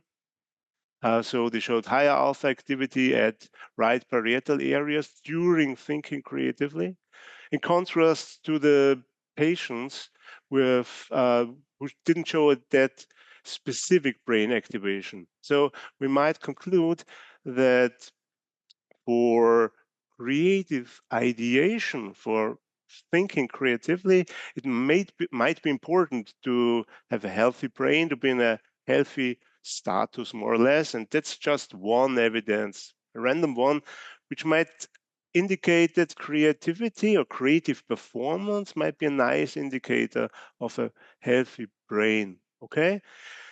So now let's move forward to the maybe most important part of the presentation today, the brain as the target of typical behavior, of health behavior.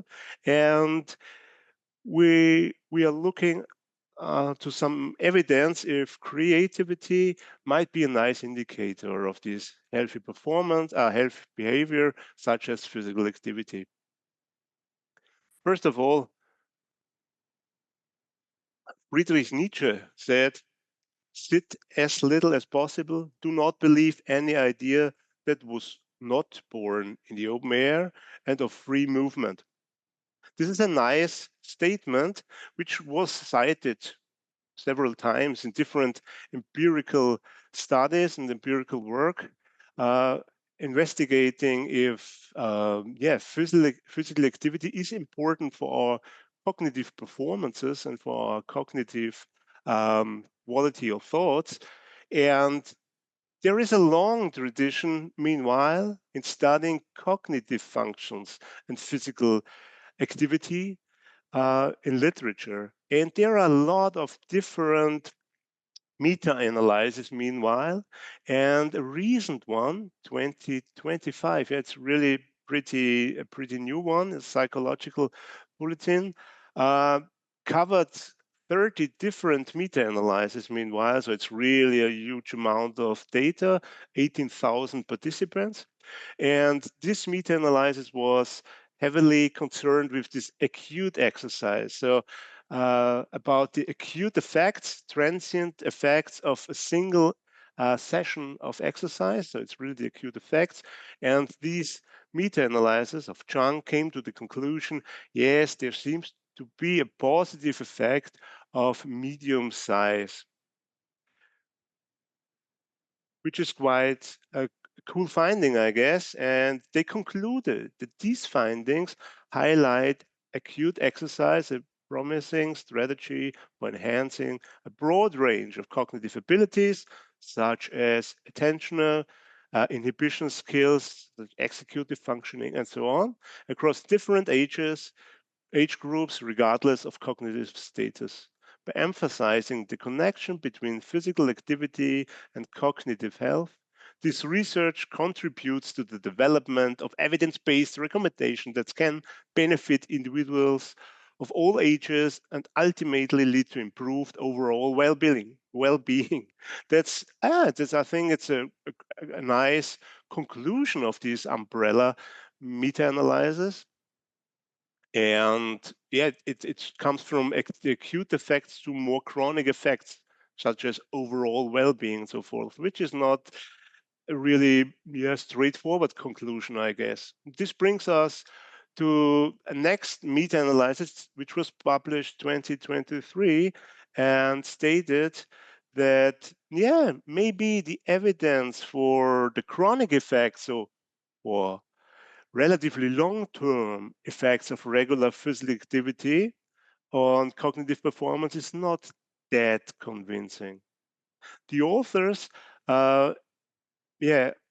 reanalyzed 25 meta-analyses with quite high quality randomized controlled trials, including a total of 109 studies, still a lot, 11,000 or more than 11,000 healthy participants, healthy ones, of course.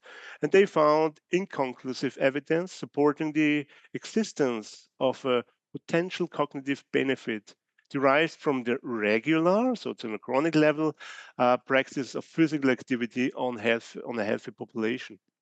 And that's really, I guess, again, something quite interesting. So after controlling for publication bias and correction of effect size, they came up with this conclusion. Of course, in the community, there was again a reply on this one. Do not underestimate the cognitive benefits of the effects from all the other authors who did a lot of the work even investigating these relationships. And again, there was a reply to this reply. So what we can conclude is that although there is a lot of evidence on the acute effects, which seems to be medium effect size from the last reviews, on the chronic level, there is still a debate on this effect. So meta-analyses are not the last conclusion, I guess, or we can still argue for or against it. That's great. So we also did the meta-analysis, but specifically not on executive functions or cognitive functions. We tried to focus on creativity to get the first idea. Is there something in literature which would argue for the acute effects or the chronic effects. And as the title, I guess, already says, is that there are acute and chronic effects observable in the literature. But if we have a closer look into this, in this meta-analysis, we can quickly see that there are only 35 different studies included. 7 studies were cross-sectional nature, and 28 studies were intervention studies, and only 8 studies, after all, were with a chronic intervention, so more than just one single exercise session. And these are the effect sizes for the cross-sectional studies. So there seems to be a small effect on the cross-sectional level. I guess that's quite interesting. So if people are doing more sports or more physical active, they also show higher creative ideation performance or a higher creative potential. And if we are looking have a closer look into the intervention studies, there is still a medium-sized effect observable, which is mainly based on these more chronic effects, but there's still an acute effect observable. So we didn't find that many moderation effects in this study, but as I said, there are only 35 single studies included, no gender effect, no effect of population, but an effect of the intervention. So acute effects were smaller than chronic effects, but as I said, both are significant indeed. But one important thing we should have in mind when discussing all these meta-analyses or studies investigating the effects of physical activity on creative ideation, performance, cognition, and so on, is that these studies, they have some disadvantages, I would say. So Frith did some work on these methodological problems, but there are also problems that, for example, such intervention studies are not double-blinded. The participants, they know that they are part of the sports intervention group and not in the weighting control group, and that becomes quite obvious finally that doing sports might have to do something with our cognition or needs more motivation or other things. So there are a lot of disadvantages when we are comparing these randomized control trials with other studies, such as studying drug or the effect of drugs. That's much easier. So you have exactly, you can give you a control drug without any substances, and you can nicely compare the effects. That's not that easy in these physical activity studies, I guess. And this was one reason why we thought that doing ecological momentary assessment studies in creativity might benefit this area of research. So is physical activity somehow associated with creative ideation performance? The simple idea is that we can assess the performance and the physical behavior in a naturally occurring situations, and the participants are not, they do not really know our hypothesis. We do not have to tell them, go for sport or do this or that. We're just measuring it passively in their everyday life. And we think that ecological momentary assessment study have the advantage that they can increase, okay, the ecological validity, so we are not sticking in these laboratories. We can leave them behind and do other things in the real world. And another important aspect, which is really a cool thing of ecological momentary assessment, because it's more or less it's an assessment of within person assessment. We are assessing a lot of data for one participant, and therefore we can differentiate between intrapersonal and interpersonal differences. So changes within the person and differences between the person. That's quite interesting, I guess, with respect to acute and chronic effects, for example. We can target to replicate results from laboratories in everyday life settings, and that's something I will show you in more detail. And I think another thing is we can assess a lot of contextual variants, which might impact physical activity as well as creative ideation performance. One important thing is just to illustrate that interpersonal and intrapersonal differences are important to study separately and together within an ecological momentary assessment approach. It's a simple thing that there might be on a between person level a negative correlation between the number of words and the errors of a person who is writing. So people who are better able to write a lot of words, they make less errors. But at the same time, everybody, when we increase our speed in typing, we are also increasing the chance to make errors. So that's the main difference between persons, within person correlations, and both have to be studied in isolation, more or less, or separately.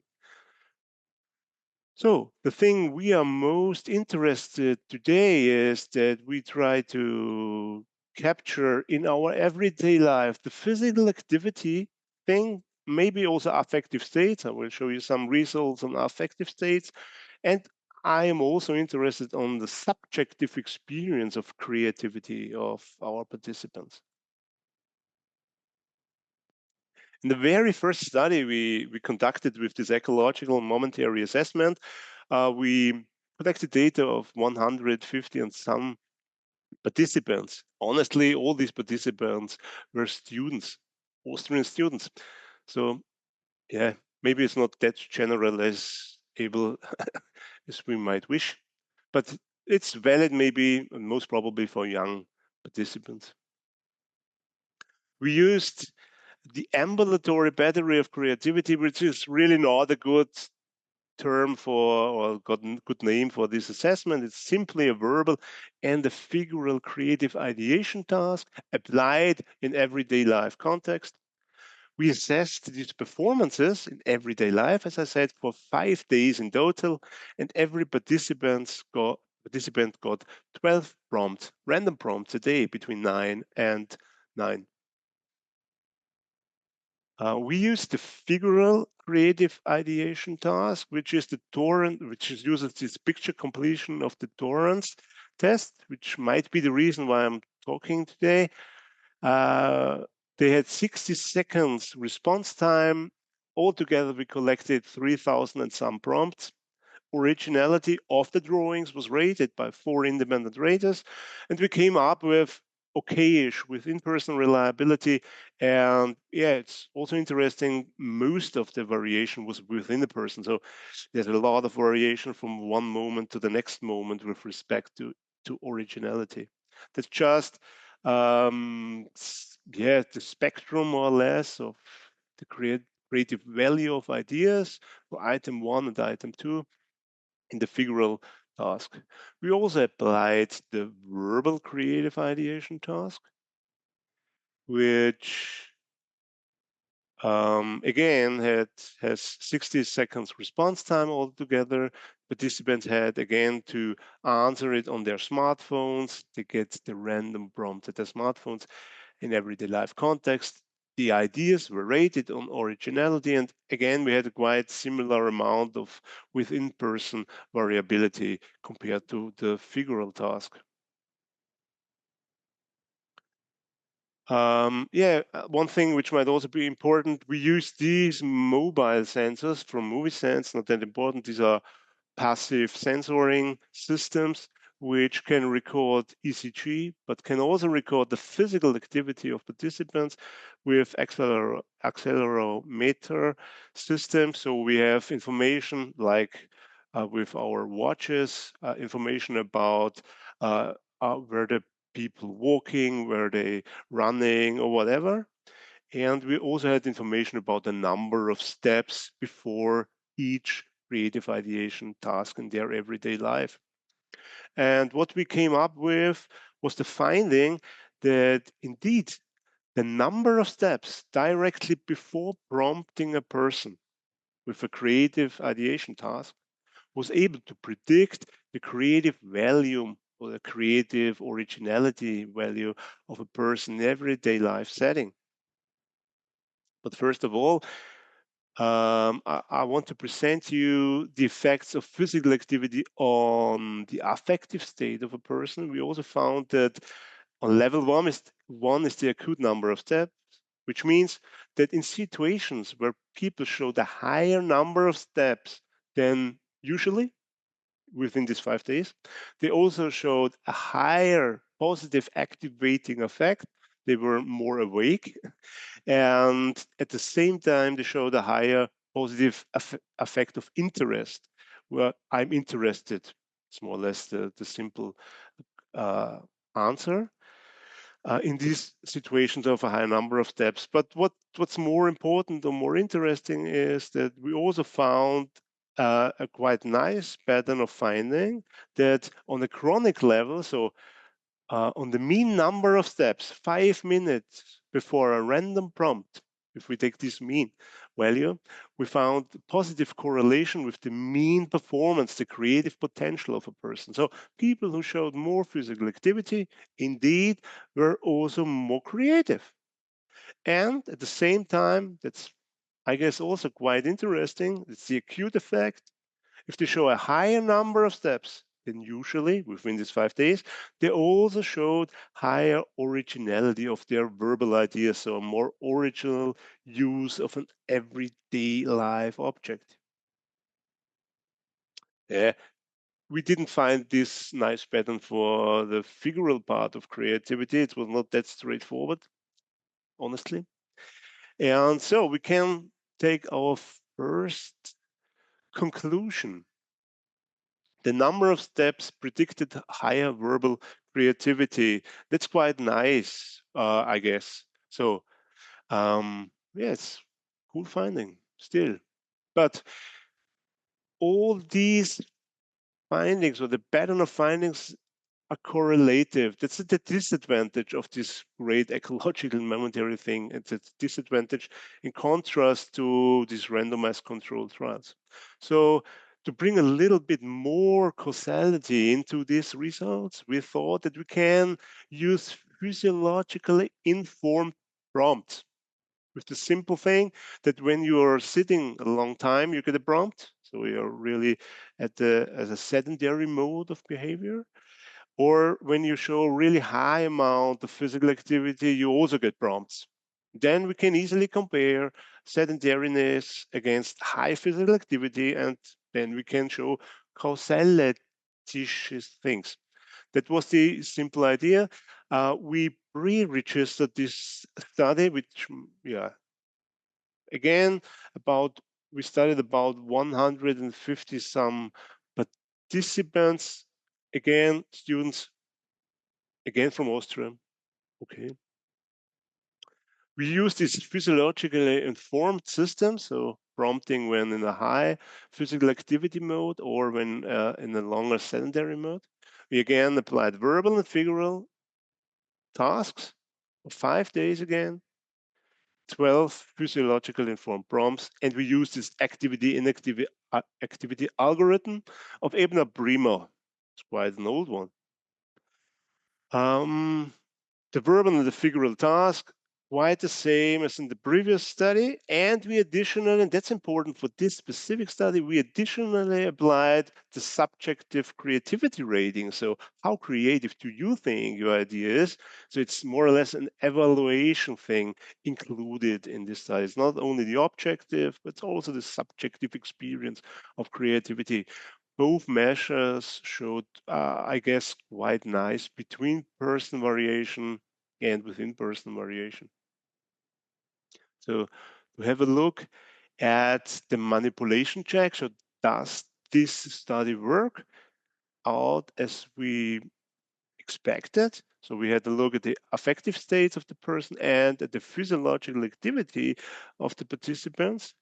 First of all, that's the distribution of the different prompts, different types of physical behavior. We have the inactive behavior, so sitting a lot, and the active behavior, and that's timeout. That's not that important for our main message today, so only comparing inactive against active. We found that in the active condition, there was a higher amount of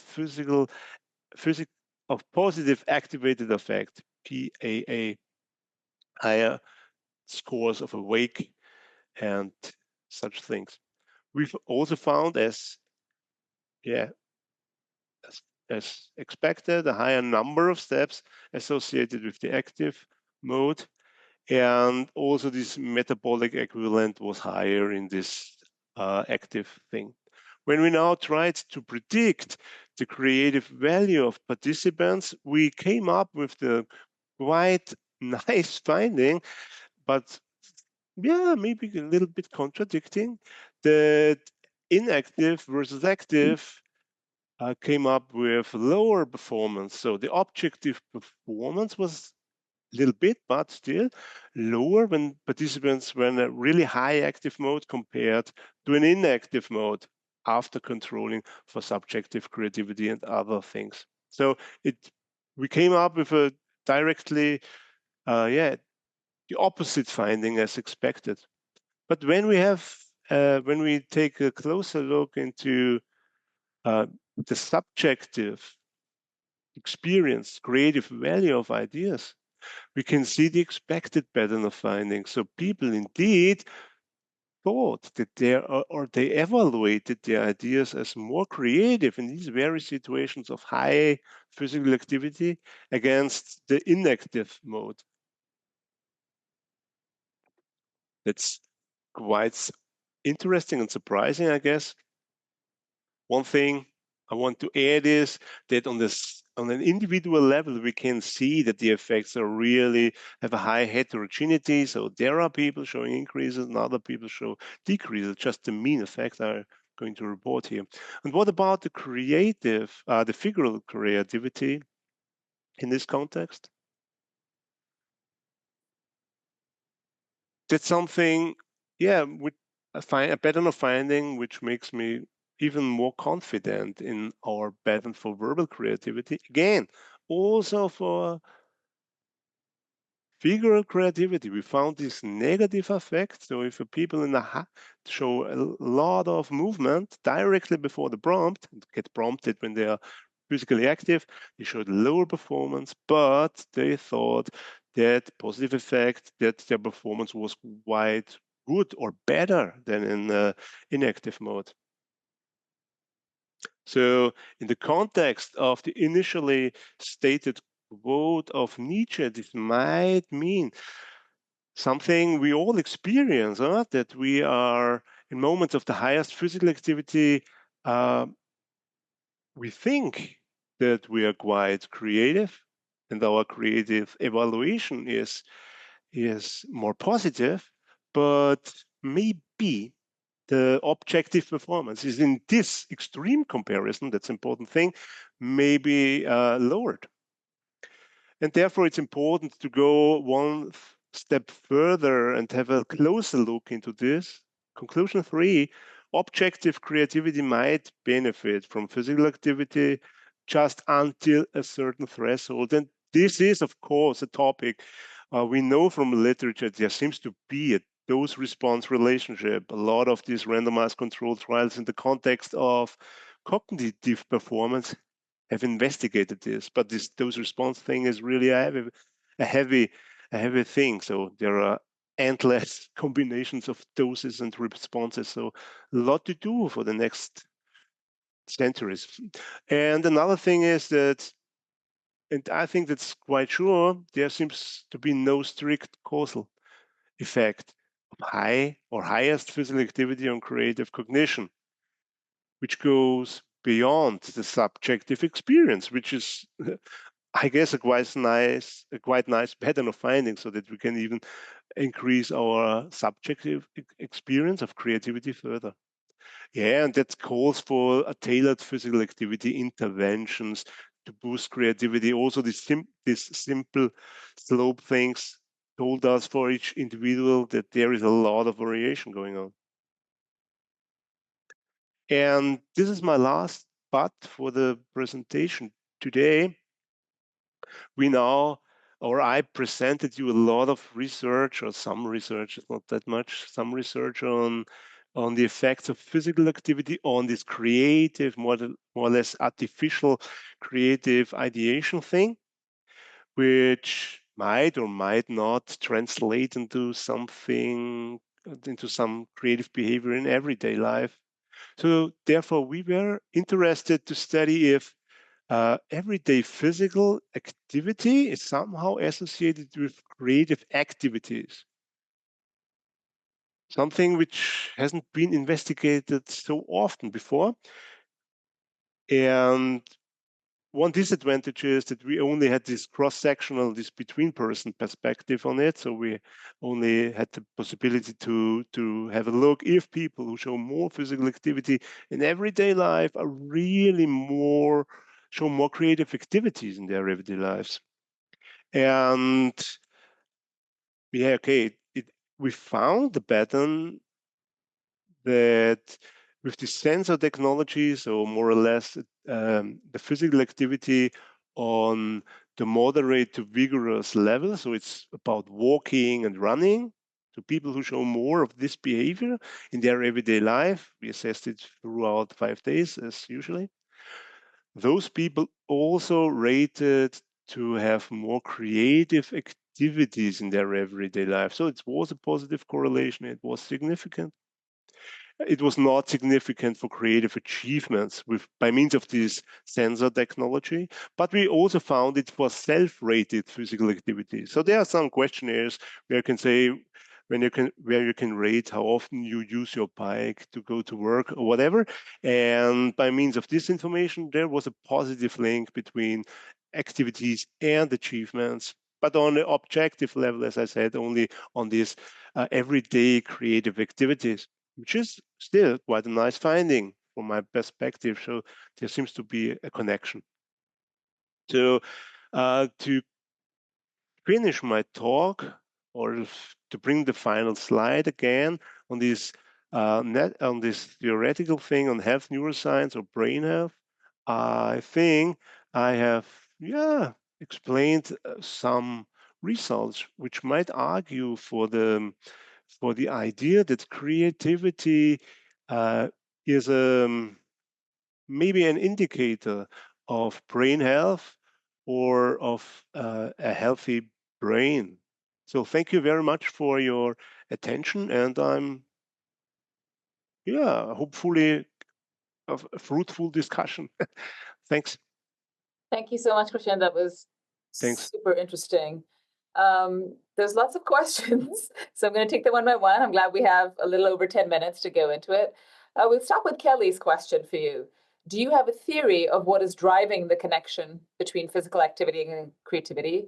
From what I understand, BDNF is a driver, and exercise, especially HIIT, drives BDNF the most, which can drive neuroplasticity or creativity. Are there any other hormones or neural processes thought to be driving this? Yeah, that's a great question indeed, and I guess that's the main question. All these cognitive physical activity guys and all the others are thinking about, and there's also an author, Chen, who is interested in creativity and these hormones and other things. And honestly, as a psychologist, I was mainly interested in this affective state thing. So I was really interested if the positive affective state might be the driver. So that was the thing I was investigating, honestly. But I came to the conclusion that there might not be that much going on this positive affect side, which is a little bit strange because physical activity increases positive affect. It's really often reported, and we also can easily find it. but it's not the same effect as it has the physical activity on creativity. So it has to be something else. I'm not that sure about the different brain mechanisms because this needs completely different methods, I guess, or at least some additional measurements. Yeah.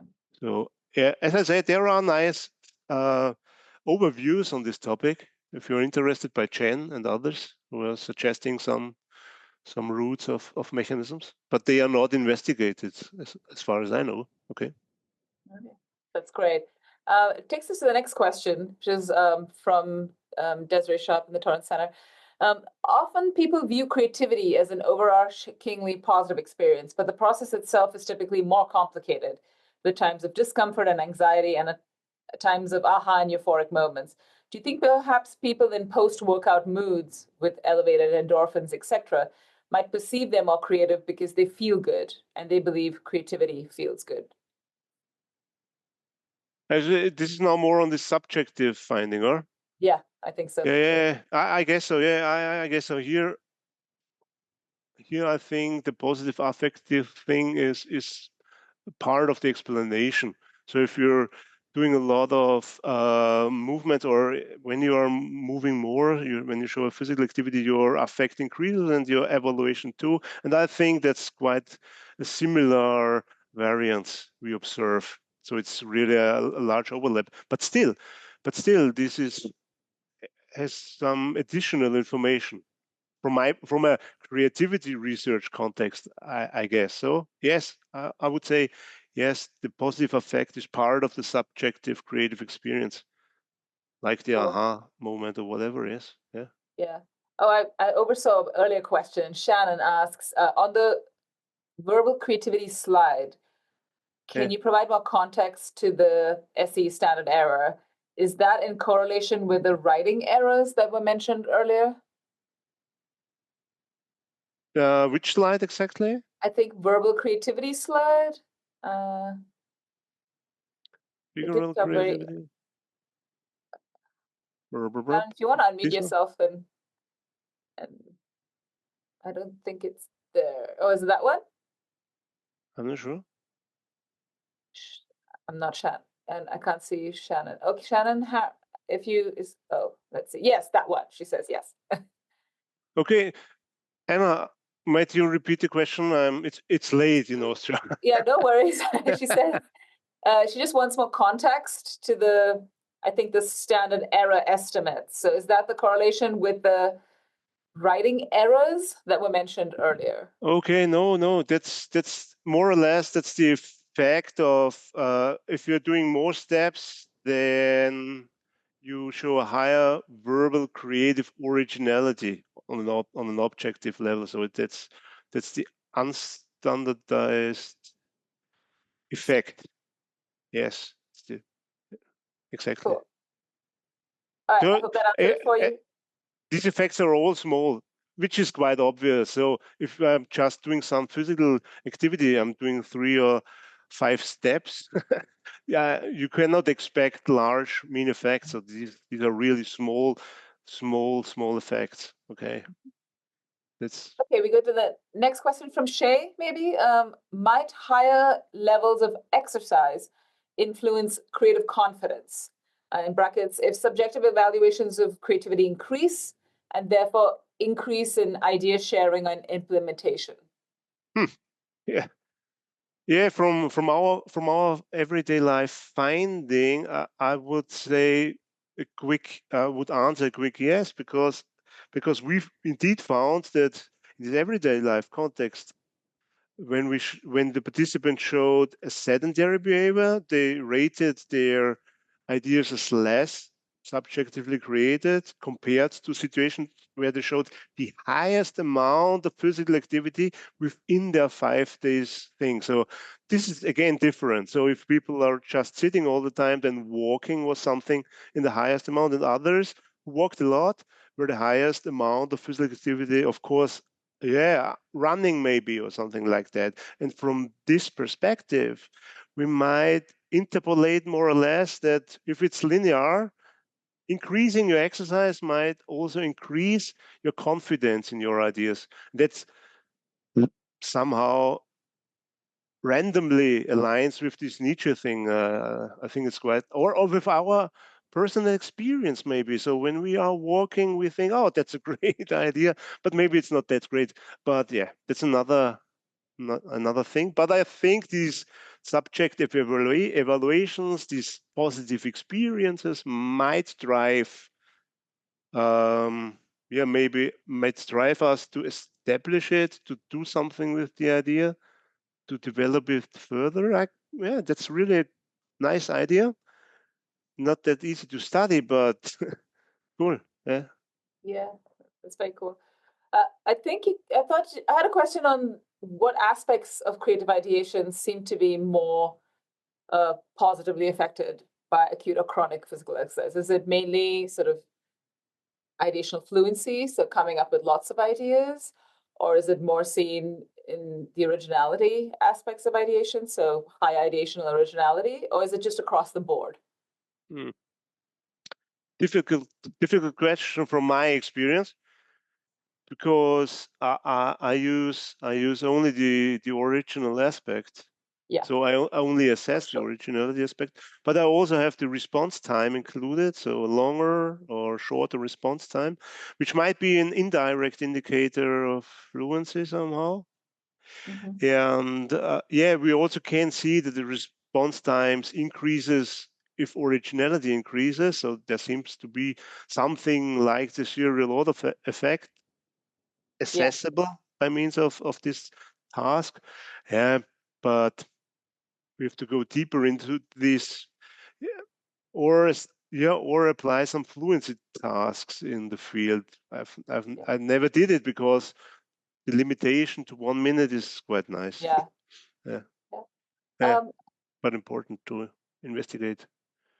Yeah, so I don't see any other questions, so I'll ask another one. I was wondering if you could elaborate more on like physical activity in general, because I mean, there's the acute versus chronic kind of differentiation that you make, but are there, not just in creativity, but in cognition generally, in the kind of meta-analyses that you cited, a kind of wider understanding of the kind of physical activity, right? More than can be something that's beyond the passive, which is not just sitting, but walking. But what about other kinds of activities involving, is it just about movements related to the feet moving, the legs moving, or as different types of exercise? There's also resistance training included in this meta-analysis. I think there's no real resistance training in the creativity, or not that much. So a lot of different types of exercising we are usually know. So running, of course, walking, of course, resistance training. These are the typical things. But there's also in creativity, dance is a hot topic, more or less, of course, because music and moving and such things. Yeah, so there are different types, and they are, Yeah, I'm only asking because of it's like, what is the operational element that's driving these effects, right? Is it just the energy being, I don't know, expended? Is it about what level of muscle groups are being involved? There's a lot of dance theory. Yeah, that's cool. That's also a difficult question, finally. But the thing I think, or the thing which I think is really interesting in this thing, is that it seems to be this simple walking, this simple muscle contraction thing on a physical activity thing. It's not that much how exactly you do something or what exact movement you are doing. It's really about this holistic bodily movement thing, which also has physical impact, more or less. That's the thing I think is really astounding or interesting. But I'm quite sure that there are a lot of different effects mixed up. But for example, there are studies on movements, hand movements, unilateral hand movements, and their effects on creative cognition and embodiment and such things. So I think these are other topics or other directions of maybe a shared fundament. I don't know. Oh, that's great. Shannon, I've seen your question. I'll take it to the panel if that's okay. But I think Great. Shay said something that's actually related to what you say, which is, she talked about whether it's also an increased exposure to different stimuli when you're walking in different environments and these other peripheral things that come in. That's a great observation. Yeah, that's great. Yeah. All right. Thank you so much, Christian, for that. If you can stop sharing, we can move into the panel discussion part of this. So I'm going to just, spotlight our three speakers first for everybody. And then I'm going to introduce everyone to Kelsey Forrester, who is a graduate student in my lab, she's been with me for a while. She's taught her, and I'm so delighted to have her with me, and that she agreed to do this, to be the panel discussant with me. And Kelsey's work is really on the physical environment and how we interact with it and use our bodies to interact with environments to creative pursuits. And she looks at the youngest among us, the little ones. So I thought she'd be a perfect accompaniment for this session. For everyone listening in, please write in your questions to the panel. We'll get there eventually, but we'll start off with Kelsey, because we've been talking on the back end of things. Okay. Great. Thanks, Anna. So we have 3 questions, each question for each of you based on your presentations. And we'll start with Kelly, since you went first. So we'll come back to you. And I think this question actually goes really well with what Christiane talked about. So you looked a lot at emotional regulation and then kind of how they were engaging in the arts, but what I saw was like very physical things. So they were painting, which is a different kind of movement, or singing, that's another kind of movement, and dancing, where we're really able to explore, like, how can I move my body in this space? So I'm curious of your thoughts of just that physical component with the emotional. Does that question make sense? So meaning like doing things physically, how does it affect our emotional regulation? Yeah. Is that, oh, okay. No, I mean, I think there's definitely lots of systems at play. I think this probably circles back to Christian's talk a little bit about movement affecting, having a positive affect, right, on ourselves and improving our emotional well-being. I mean, there's lots of evidence about physical activity being probably one of our best tools for mental health and emotional well-being that we can all access. So yeah, I would say that. Okay, so when you're drawing or if you're doing something creative that doesn't require a lot of physical movement, there's one, I guess, that, we do engage, even just through passive reception, we can see clinical benefit. But I do think that when you add these physical elements and you're adding these layers, right, of physical movement, and then you get the benefit of physical movement on mental and physical health, there's definitely probably an added layer there. I'm speaking kind of empirically right now, because I don't know if there's been studies kind of talking about directly beyond what I know, but yeah, I'm guessing there's probably layers of, added benefit, right? Yeah. I almost think of like, oh, sorry, Anna. Oh, yeah, go on. I was gonna keep going in. Thinking of like wired together, fired together, right? So is there a component of that also happening when we're engaging in physical and creative pursuits? For sure. And I mean, I think dance, for instance, is probably our best version of that, right? And so you're getting that, all the benefits of exercise, if you can get your heart rate up enough, and if you are expressing and moving in a way that has that emotional and expressive component, yes, completely another layer to that. So yeah. I wondered if Lisa and Christian wanted to add to that. the movement and the emotion entanglements? Because both of you have, like, Lisa, you had movement and theater as as two separate aspects of your program, if I saw it right. So theater does more than move and more than words. Right. Do you try to track with the emotional there as well? I mean, a little bit. I mean, it's all tied together, so it's hard to tease it all out. So I'm not even sure what to say about that. Yeah, I think with all of it though, a lot of what happens is individuals get in flow state. Csikszentmihalyi talked about flow state. So you get so, engulfed in what you're doing, you don't notice the passage of time. And so, you also don't, like, for my patients that I work with that have chronic pain, you kind of forget you're in pain, or you forget what's going on because you're so focused on this other stuff. So you know that's what we notice, like when they're engaged in the movement, they're smiling more, they're focused on that, or when they're engaged in art, all of a sudden the talking gets quieter and quieter because they're so focused on what they're doing. So, and then they might start talking about the emotion that comes out. So, yeah.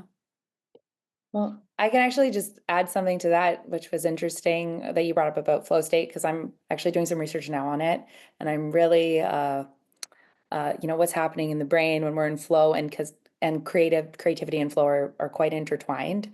And one of, so flow state has one of the thoughts behind it is that you need to do something a bunch of times before you can access that flow, right? So one of the things implementing that creatively that I encourage too is, that's why you do something that you like, that you've done a lot, and then you can readily fall into that flow state. And, there has to be a certain amount of challenge with it. And then you have these added benefits of flow with creativity. And then of course, if you're doing exercise and dance on top of it. So, yeah, sorry, it's just another side thing that I'm really into, that I like a lot. I'm glad you brought that up, Lisa. Yeah. Kelly, we need to work together. Yeah. I think that ties into Kelsey's question that was derived from Lisa's, the sort of group flow in a sense. Yeah, Lisa, so our question related to yours, your program was really collaborative. Like there was a lot of bringing the community together to also help them see that they're part of a community. But the question that we had was just thinking your thoughts about like collaborative creativity and that component in your program, and like would your program have felt the same way if it didn't have that collaborative? Um, yeah. So just your thoughts on collaboration and creativity. No, I mean, we definitely needed the collaboration. When I think it was our medical director sat us down and said, we want to apply for this grant and we need to come up with, 6 different art forms and how we're going to use it. And we just sat there and looked at him and we're like, you have 2 music therapists and 1 art therapist on this team. I don't know how we're going to do that. And then I'm like, okay, so my husband works at this art center. So I know he knows this person, this person, this person. Let's pull them in. And so, then we were able to collaborate and pull other people in. And so it did become that collaborative effort. And then we found the places we could go to in the community that were open to us taking the program to them.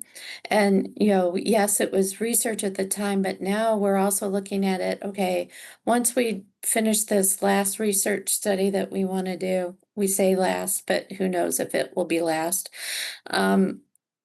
We also want to do it as a program, because let's just do it for fun and do it in multiple places. But yeah, we needed the collaboration. We couldn't have pulled it all off just by ourselves. And that's the fun of the arts, is collaborating with other creative artists too. And even the in between collaboration of your participants as well, correct? Did I understand that correctly? Yes.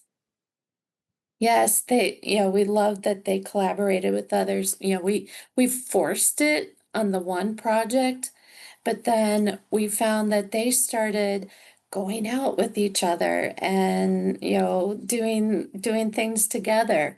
And so that was awesome. That was one of those things we hoped for, but we weren't sure was going to happen. And then when it did, we were very excited. Yeah, I think correct me if I'm wrong, Christian, but I don't think the physical activity side of it has really been studied from the social perspective, right? And it's interesting because a lot of people do, exercise together, or part of their motivation is having others do it with them, or do it in a gym where there's 100 other people, So Exactly. Yeah. yeah, That's true. And there are some studies trying to disentangle these effects. So if you are going for a run or something, you're doing it in groups or without groups. And yeah, we also try to run the study here in Graz. So it's a running intervention study with and without groups and such things. So I think that's really a good target and a valuable target. But it's quite hard job to disentangle it, because people are doing, not always participating that well in these studies. So they are doing a run with and without others and so on. Yeah. So on a data perspective, we do not have that much, but on a theoretical perspective, it's part of it. Huh? I think all this movement and is always activity, and it's exploration. It's going around, getting new information from the environment, but also getting in touch with others. A lot of things going on. And this might be the real reason why it works. I don't know. I think the synchrony side, somehow it's, you know, it's easier to play like with kids if they have someone else to play with. There's something about the synchronizing that reduces the load a little bit, at least when it comes to like collaborative play, music making and things like that. So that's something that's studied on the music cognition side a lot, but not really, I think, extended elsewhere. That is fascinating. Kelsey, you want to go to your third question? Sure. Yeah, this is for you, Christian. In your talk, you gave us the model of the brain and how creativity is kind of like that two-way loop or street. But you said creativity can be an indicator of brain health or a healthy brain, and also a healthy brain could then also lead to creativity. And my question for you is simple: is what's a healthy brain? How are you defining it? Very simple. Yeah, simple questions are always easy to answer. What's a healthy brain? Yeah. As I think you said it, Lisa, if you are healthy, you get more and less healthy. I don't know. We have also to work on it, to stay healthy, to increase our health. Then we are less healthy in other states and so on. So I guess it's a model, first of all, which should give us an idea. And I think we should work more on this perspective. And I guess that's quite. I'm not really finished with thinking about it and investigating it, of course, but I have the impression that creativity as an indicator of a well-functioning brain, blah blah blah, might be a fruitful target, more or less, quite easy, already established in the cognitive context. And that's the way I want to think about it. So my answer, maybe there is not a perfect healthy brain, but a healthier brain might increase or might give us a better chance to come up with innovations, creative ideas, cooperative endeavors, or maybe better emotional regulation, whatever. I guess it's quite obvious. Quite obvious, because there's still this debate about madness and creativity, but that's another thing we should not target today. Yeah, I think I thought it was a very provocative thing to say that creativity is indicative of a healthy brain, because I think it fits with some of the neurological side, you see, so it's very easy to break motoric function, language function, and so on. It's very hard to break creativity. So with, let's say, practicing artists, when they go on to develop some sort of neurological disorders, they continue to create. And so I think there's something there, which is that if people can still create, there's something there that can be reached, that can be a target for, I don't know, interventions, rehabilitations, and so on. But it's so, it starts at such a young age with exploration and, just discovery.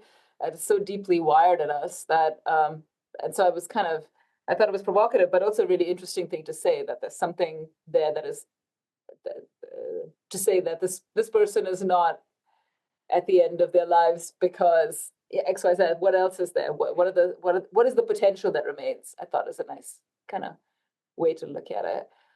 We have some questions in the chat window. Do we not, Kelsey? We do. We have actually several. Okay, good. I'll go with Shannon, because Shannon said hers in first, and that is, has there been studies that juxtapose the difference in creativity from meditation versus general exercise? I think that's for Christian. Probably. Yeah, sorry, I was in a flow state, and You beat it out again, I suppose. may you Okay. repeat the question? Absolutely. Is it- Have there been studies that look at the differences in creativity from meditating versus creativity and general exercise? This is a question. Are there studies? That kind of contrasts the benefits from something like focusing on meditation versus Yeah. I'm not that aware. I'm not aware of such studies. Are anybody aware of? That was my question. If it was a question, if there are studies, I'm not aware. I'm not aware of such studies. But there's another related one, which is, could increased blood flow in the brain also explain the positive link between creativity and physical activity?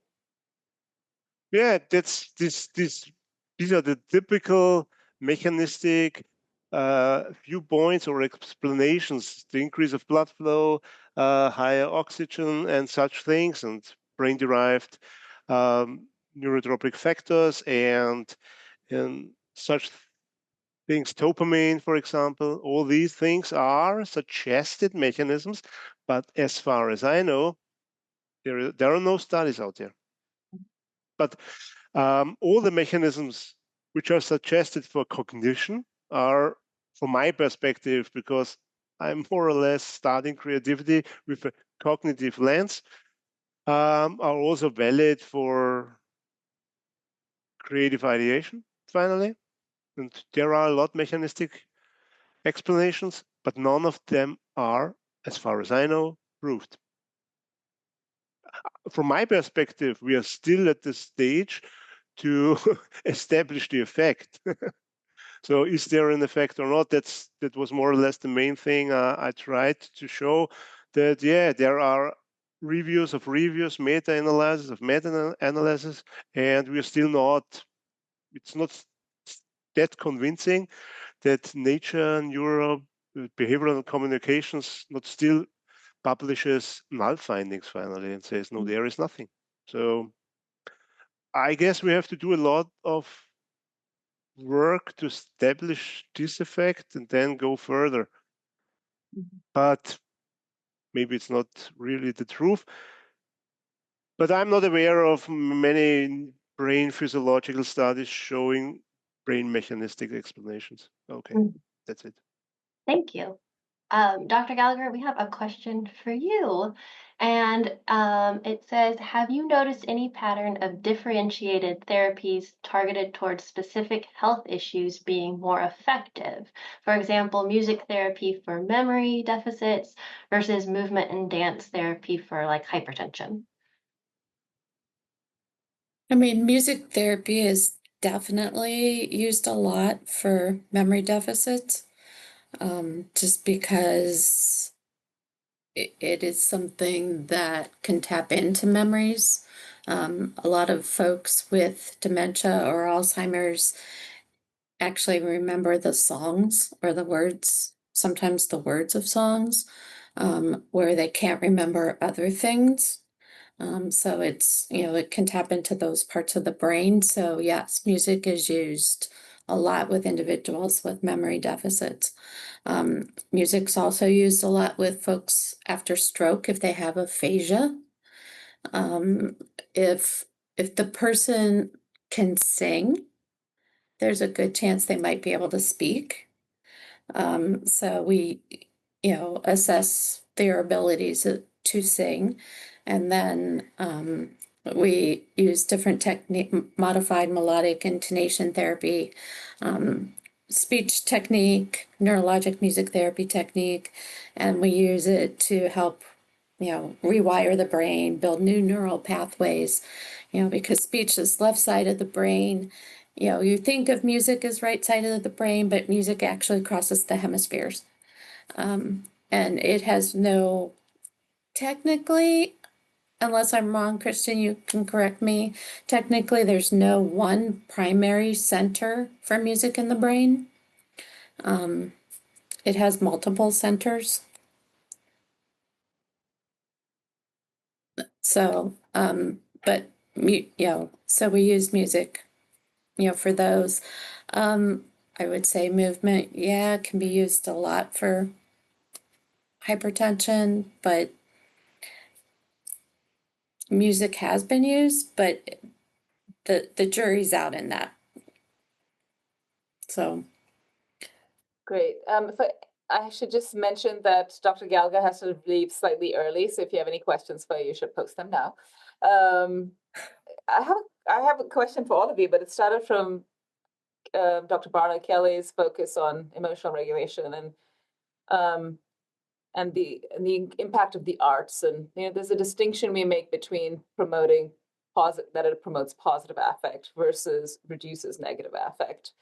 And I wondered if you could speak more to which is more like, if you as a clinician had to prioritize one, what is it? I mean, unlike the physical exercise aspect, it's interesting that a lot of people focus on positive affect there, but there's so much negative affect when you're really pushing yourself. I mean, maybe not when you're walking, but if you're doing anything strenuous, till you're in some sort of runner's high phase, can be pretty excruciating. So the positive affect comes as a result of that. So I wondered if all of you could speak a little bit to the tension of the negative affect that can come across through the hard part of exercise, the positive aspect of feeling that reward, and it can come through whether it's whether it's physical exercise or making of art, which it can also be in the beginning. You have a blank canvas, or you're doing things that you're unfamiliar with that can feel very intimidating and so on. So there is this dance there between the negative and the positive that I'd love for your opinions of. Do you want me to go I first? encourage- Or okay. No, go ahead. You if go want, ahead, Kelly. Lisa, because you have to leave. So go ahead. I encourage people to pair music with exercise just because it pairs something positive that they might enjoy. So especially if they don't enjoy exercise, it gives them something else to focus on. So a lot of times, like, I encourage people after a knee replacement to listen to music or engage with music when they're doing their physical therapy, because it shifts that focus. I don't like distraction, I like alternate engagement, and gives them a different thing to engage with. Exercise, you get endorphins from that. You also get endorphins from music, so you get this double dose of endorphins. So that's how I address the shifting the focus onto the positivity. So, but Kelly probably has a better answer than I do. No. Well, I think like for me, because I kind of compartmentalize exercise and the creative arts, even though of course there are these overlapping aspects to them. And in general, I would say there's stressors on our brain that have these thresholds, and how our body interprets that stress. Like the stresses can be different, but our body can maybe react in a similar fashion if stress is, too much. So for instance, in the realm of exercise science, which is part of integrative medicine and holistic health, they've shown that doing exercise, which engages the sympathetic nervous system, but if you have adequate recovery and you're not doing too high intensity for your framework and your cardiac output and all that kind of stuff, you can actually encourage a resting parasympathetic tone and improved health outcomes after. However, if you're, doing high intensity and you're not letting yourself rest and recover, you actually can engage a resting sympathetic tone and, and potentially increase negative health outcomes. So there are these kind of balance points, I think, that the body will move one way or the other. Having said that, these adding something like exercise and then something like the arts, and if we bring that component in, okay, that frustration piece of maybe working through something, I've definitely experienced that myself, and in the papers that I was looking at too, there's that piece of, okay, even whether you're starting off feeling, emotionally frustrated or, feeling it throughout it, there definitely can be ways to engage in a creative process, listening to negative, music that makes you feel worse, that can create an effect that we don't want, right? So it is, how do we gauge that? I think it's so individualized, and even and even adding another stressor like nutrition, right? Which is, there's all this nutrition science coming out, and fasting, and now women that are going through menopause shouldn't necessarily maybe fast because it's too stressful on the body. Like there's so many pieces that we want to find that balance. And I think the best gauge that we know of now, of course we need more data, but is how do you feel, right? Like how do you feel good? Do you feel energetic? Do you feel tired? Do you feel moody? And those can be measures for yourself of, pushing it too hard, working through something, feeling that achievement after, versus, oh, I did too much, and I'm out, or sometimes people's medical conditions get worse too, right? So that's kind of how it's I think with my approach in medicine, I definitely take a pretty broad approach, and so there's all these different moving parts, but the individual response tends to be like the biggest gauge for me right now.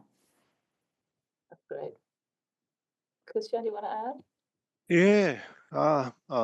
It reminds me on this dual pathway model of Carsten de Dreux and or the findings of Matthias Baas, and who showed that positive affect is important, but also this negative activating affect seems to play an important role in creativity. So it might not only, it's about its persistence and flexibility thing. So positive activating affect increases flexibility, and the negative activating affect increases persistence. So you want to achieve it because you are aggressive, I don't know, whatever, such things.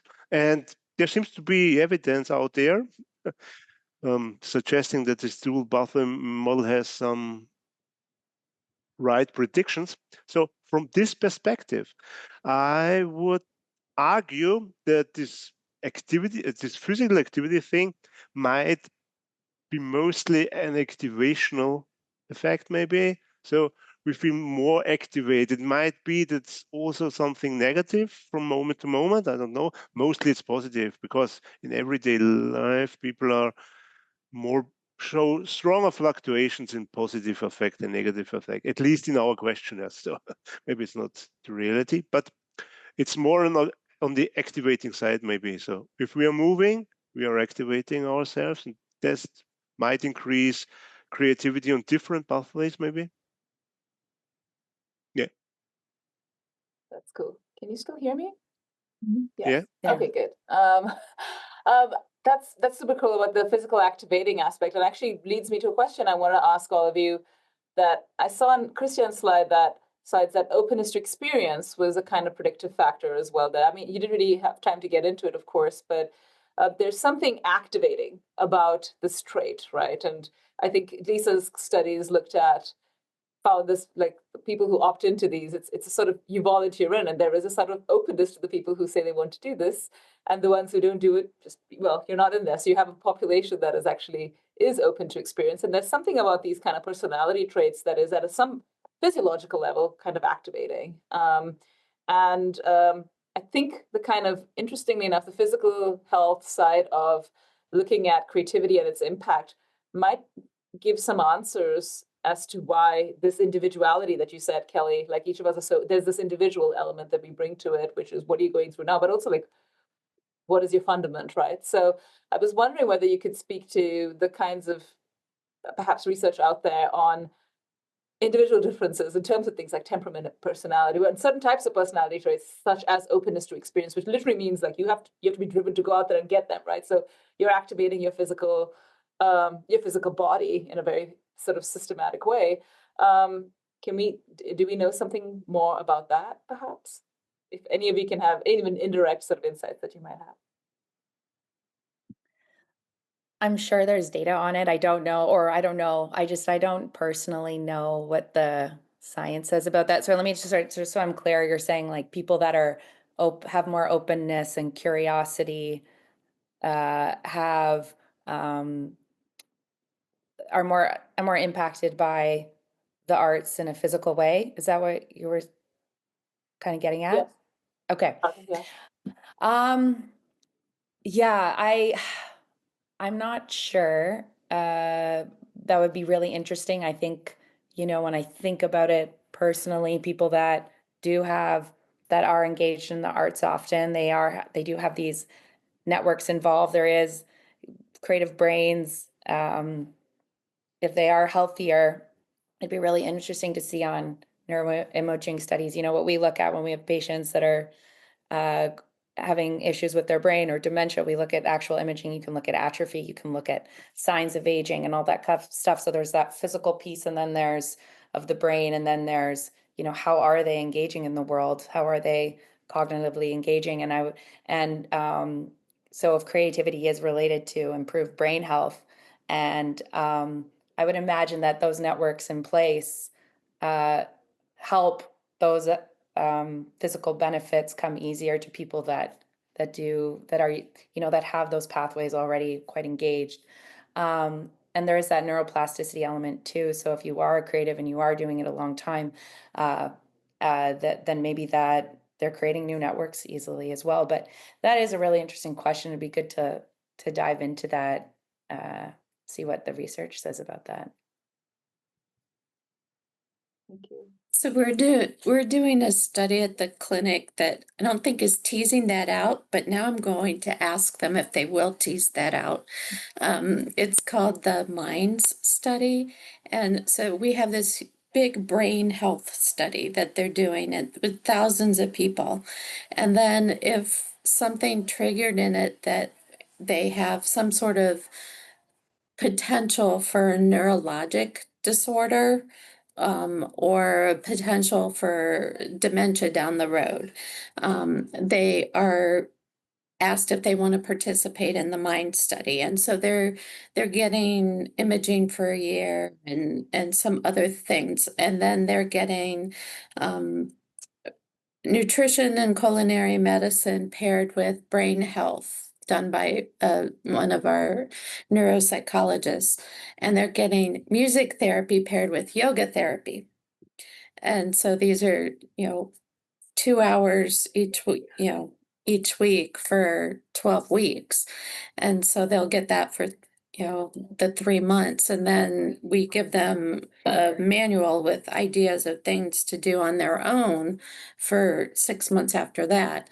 So that would be interesting to see if there were changes based on their participation in the brain on that. So Thank you for that idea. Christian, what are your thoughts on creative drive and openness and the physical? Yeah.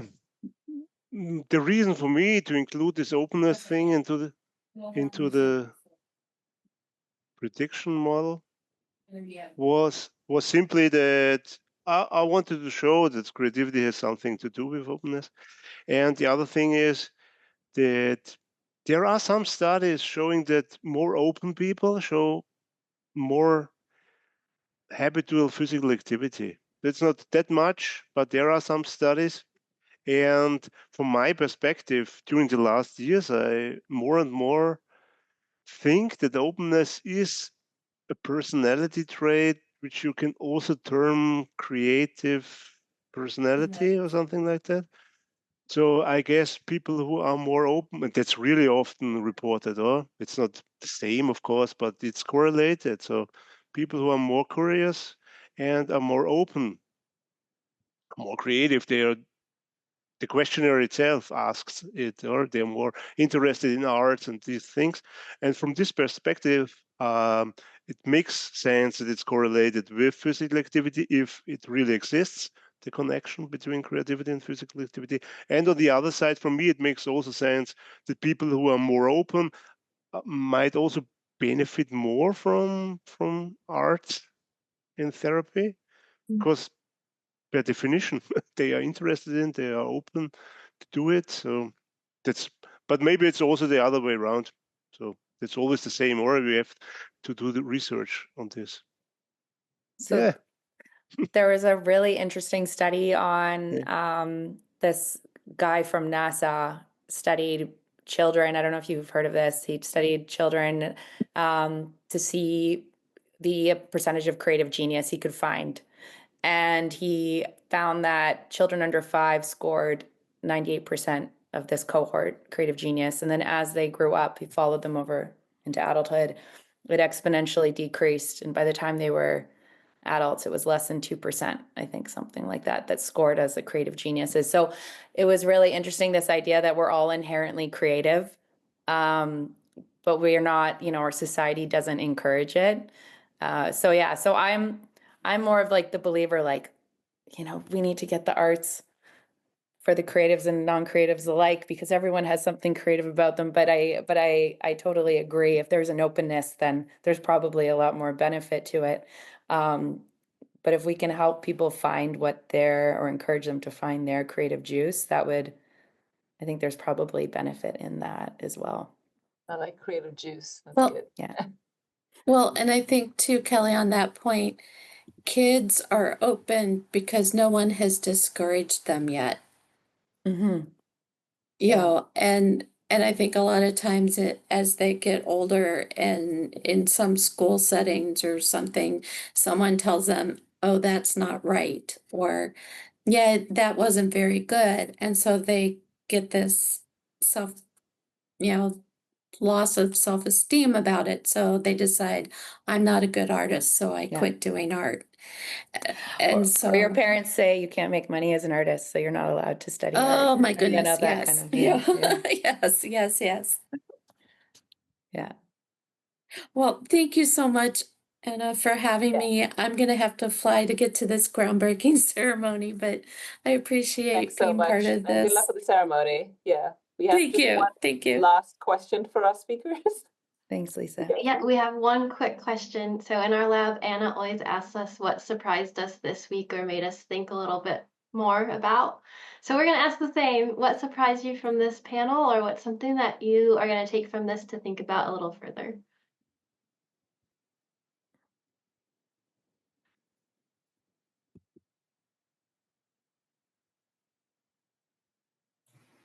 Is that question for everyone? Oh, yes. Yeah. Okay, I was like, did I hear she say everyone? Yeah, use the chat window if Hi, you need to. my name is Carolyn. Say it again. Unmute or use your chat window, whatever you want. Okay, I don't know, I already started, so might as well go. Well, for me, today was significant because I'm a director of 2 public health programs, one of which does remote patient care. And I always want, how are we going to engage with these people, especially if it's remote? But we do, my staff, I have a great staff of nurses that reach out to our patients daily, and they speak to them about different events. And I want them to do more things that are engaging with them. So I started thinking about videos. And now my brain was going about clinical information, how to manage your blood pressure, things like that. But now I'm thinking of get active with your nurses, do things like that, or take a walk with your provider, where us as their medical providers could probably do a virtual walk with them. Something. It's just so many ideas. It's definitely festival of ideas, not to, no pun intended, but I learned a lot that will be very helpful for my patients that we serve. So thank you all. That's exciting. Sounds like you're doing good stuff out there. Desiree writes in, I love the virtual walk idea. As long as they're safe, not tripping and looking at their phones. Got to think about that. But something where they feel like a accountability partner, and it's not just a friend or your neighbor, it's your medical provider. I tried to implement that years ago when I was still a creative mind before medical school killed it. But I never got to implement it. So thank you for bringing that to my memory. Yeah, it's hard to stay creative in our conventional medical system a little bit, I find, and sometimes yeah. So it's great that you're mixing the worlds. Well, thank you so much to Kelly and Christiane for sharing and spending time with us, especially Christiane for staying up late for us. Thank you. Thank you. Thank you. Thank you very much. Thank you to our Thank wonderful you guys. audience. We have another session tomorrow. Anna's at 9 a.m. Yeah. 9 a.m. Creativity and community health. Yes. Creativity and community health. So we hope to see you there if you can make it. But thank you again. It's so nice to talk with you. And the videos of today, recordings will be uploaded. Creativity and community health and creativity and medicine in the afternoon. So hope you can make it. And if you can't, please watch the recordings. They'll be posted on the festival website. Thank you, Kelsey. Wonderful moderating. Thank you so much for your questions. And thank you, panel. And everyone, have a wonderful rest of your day or night in the case of Christiane. Thank you.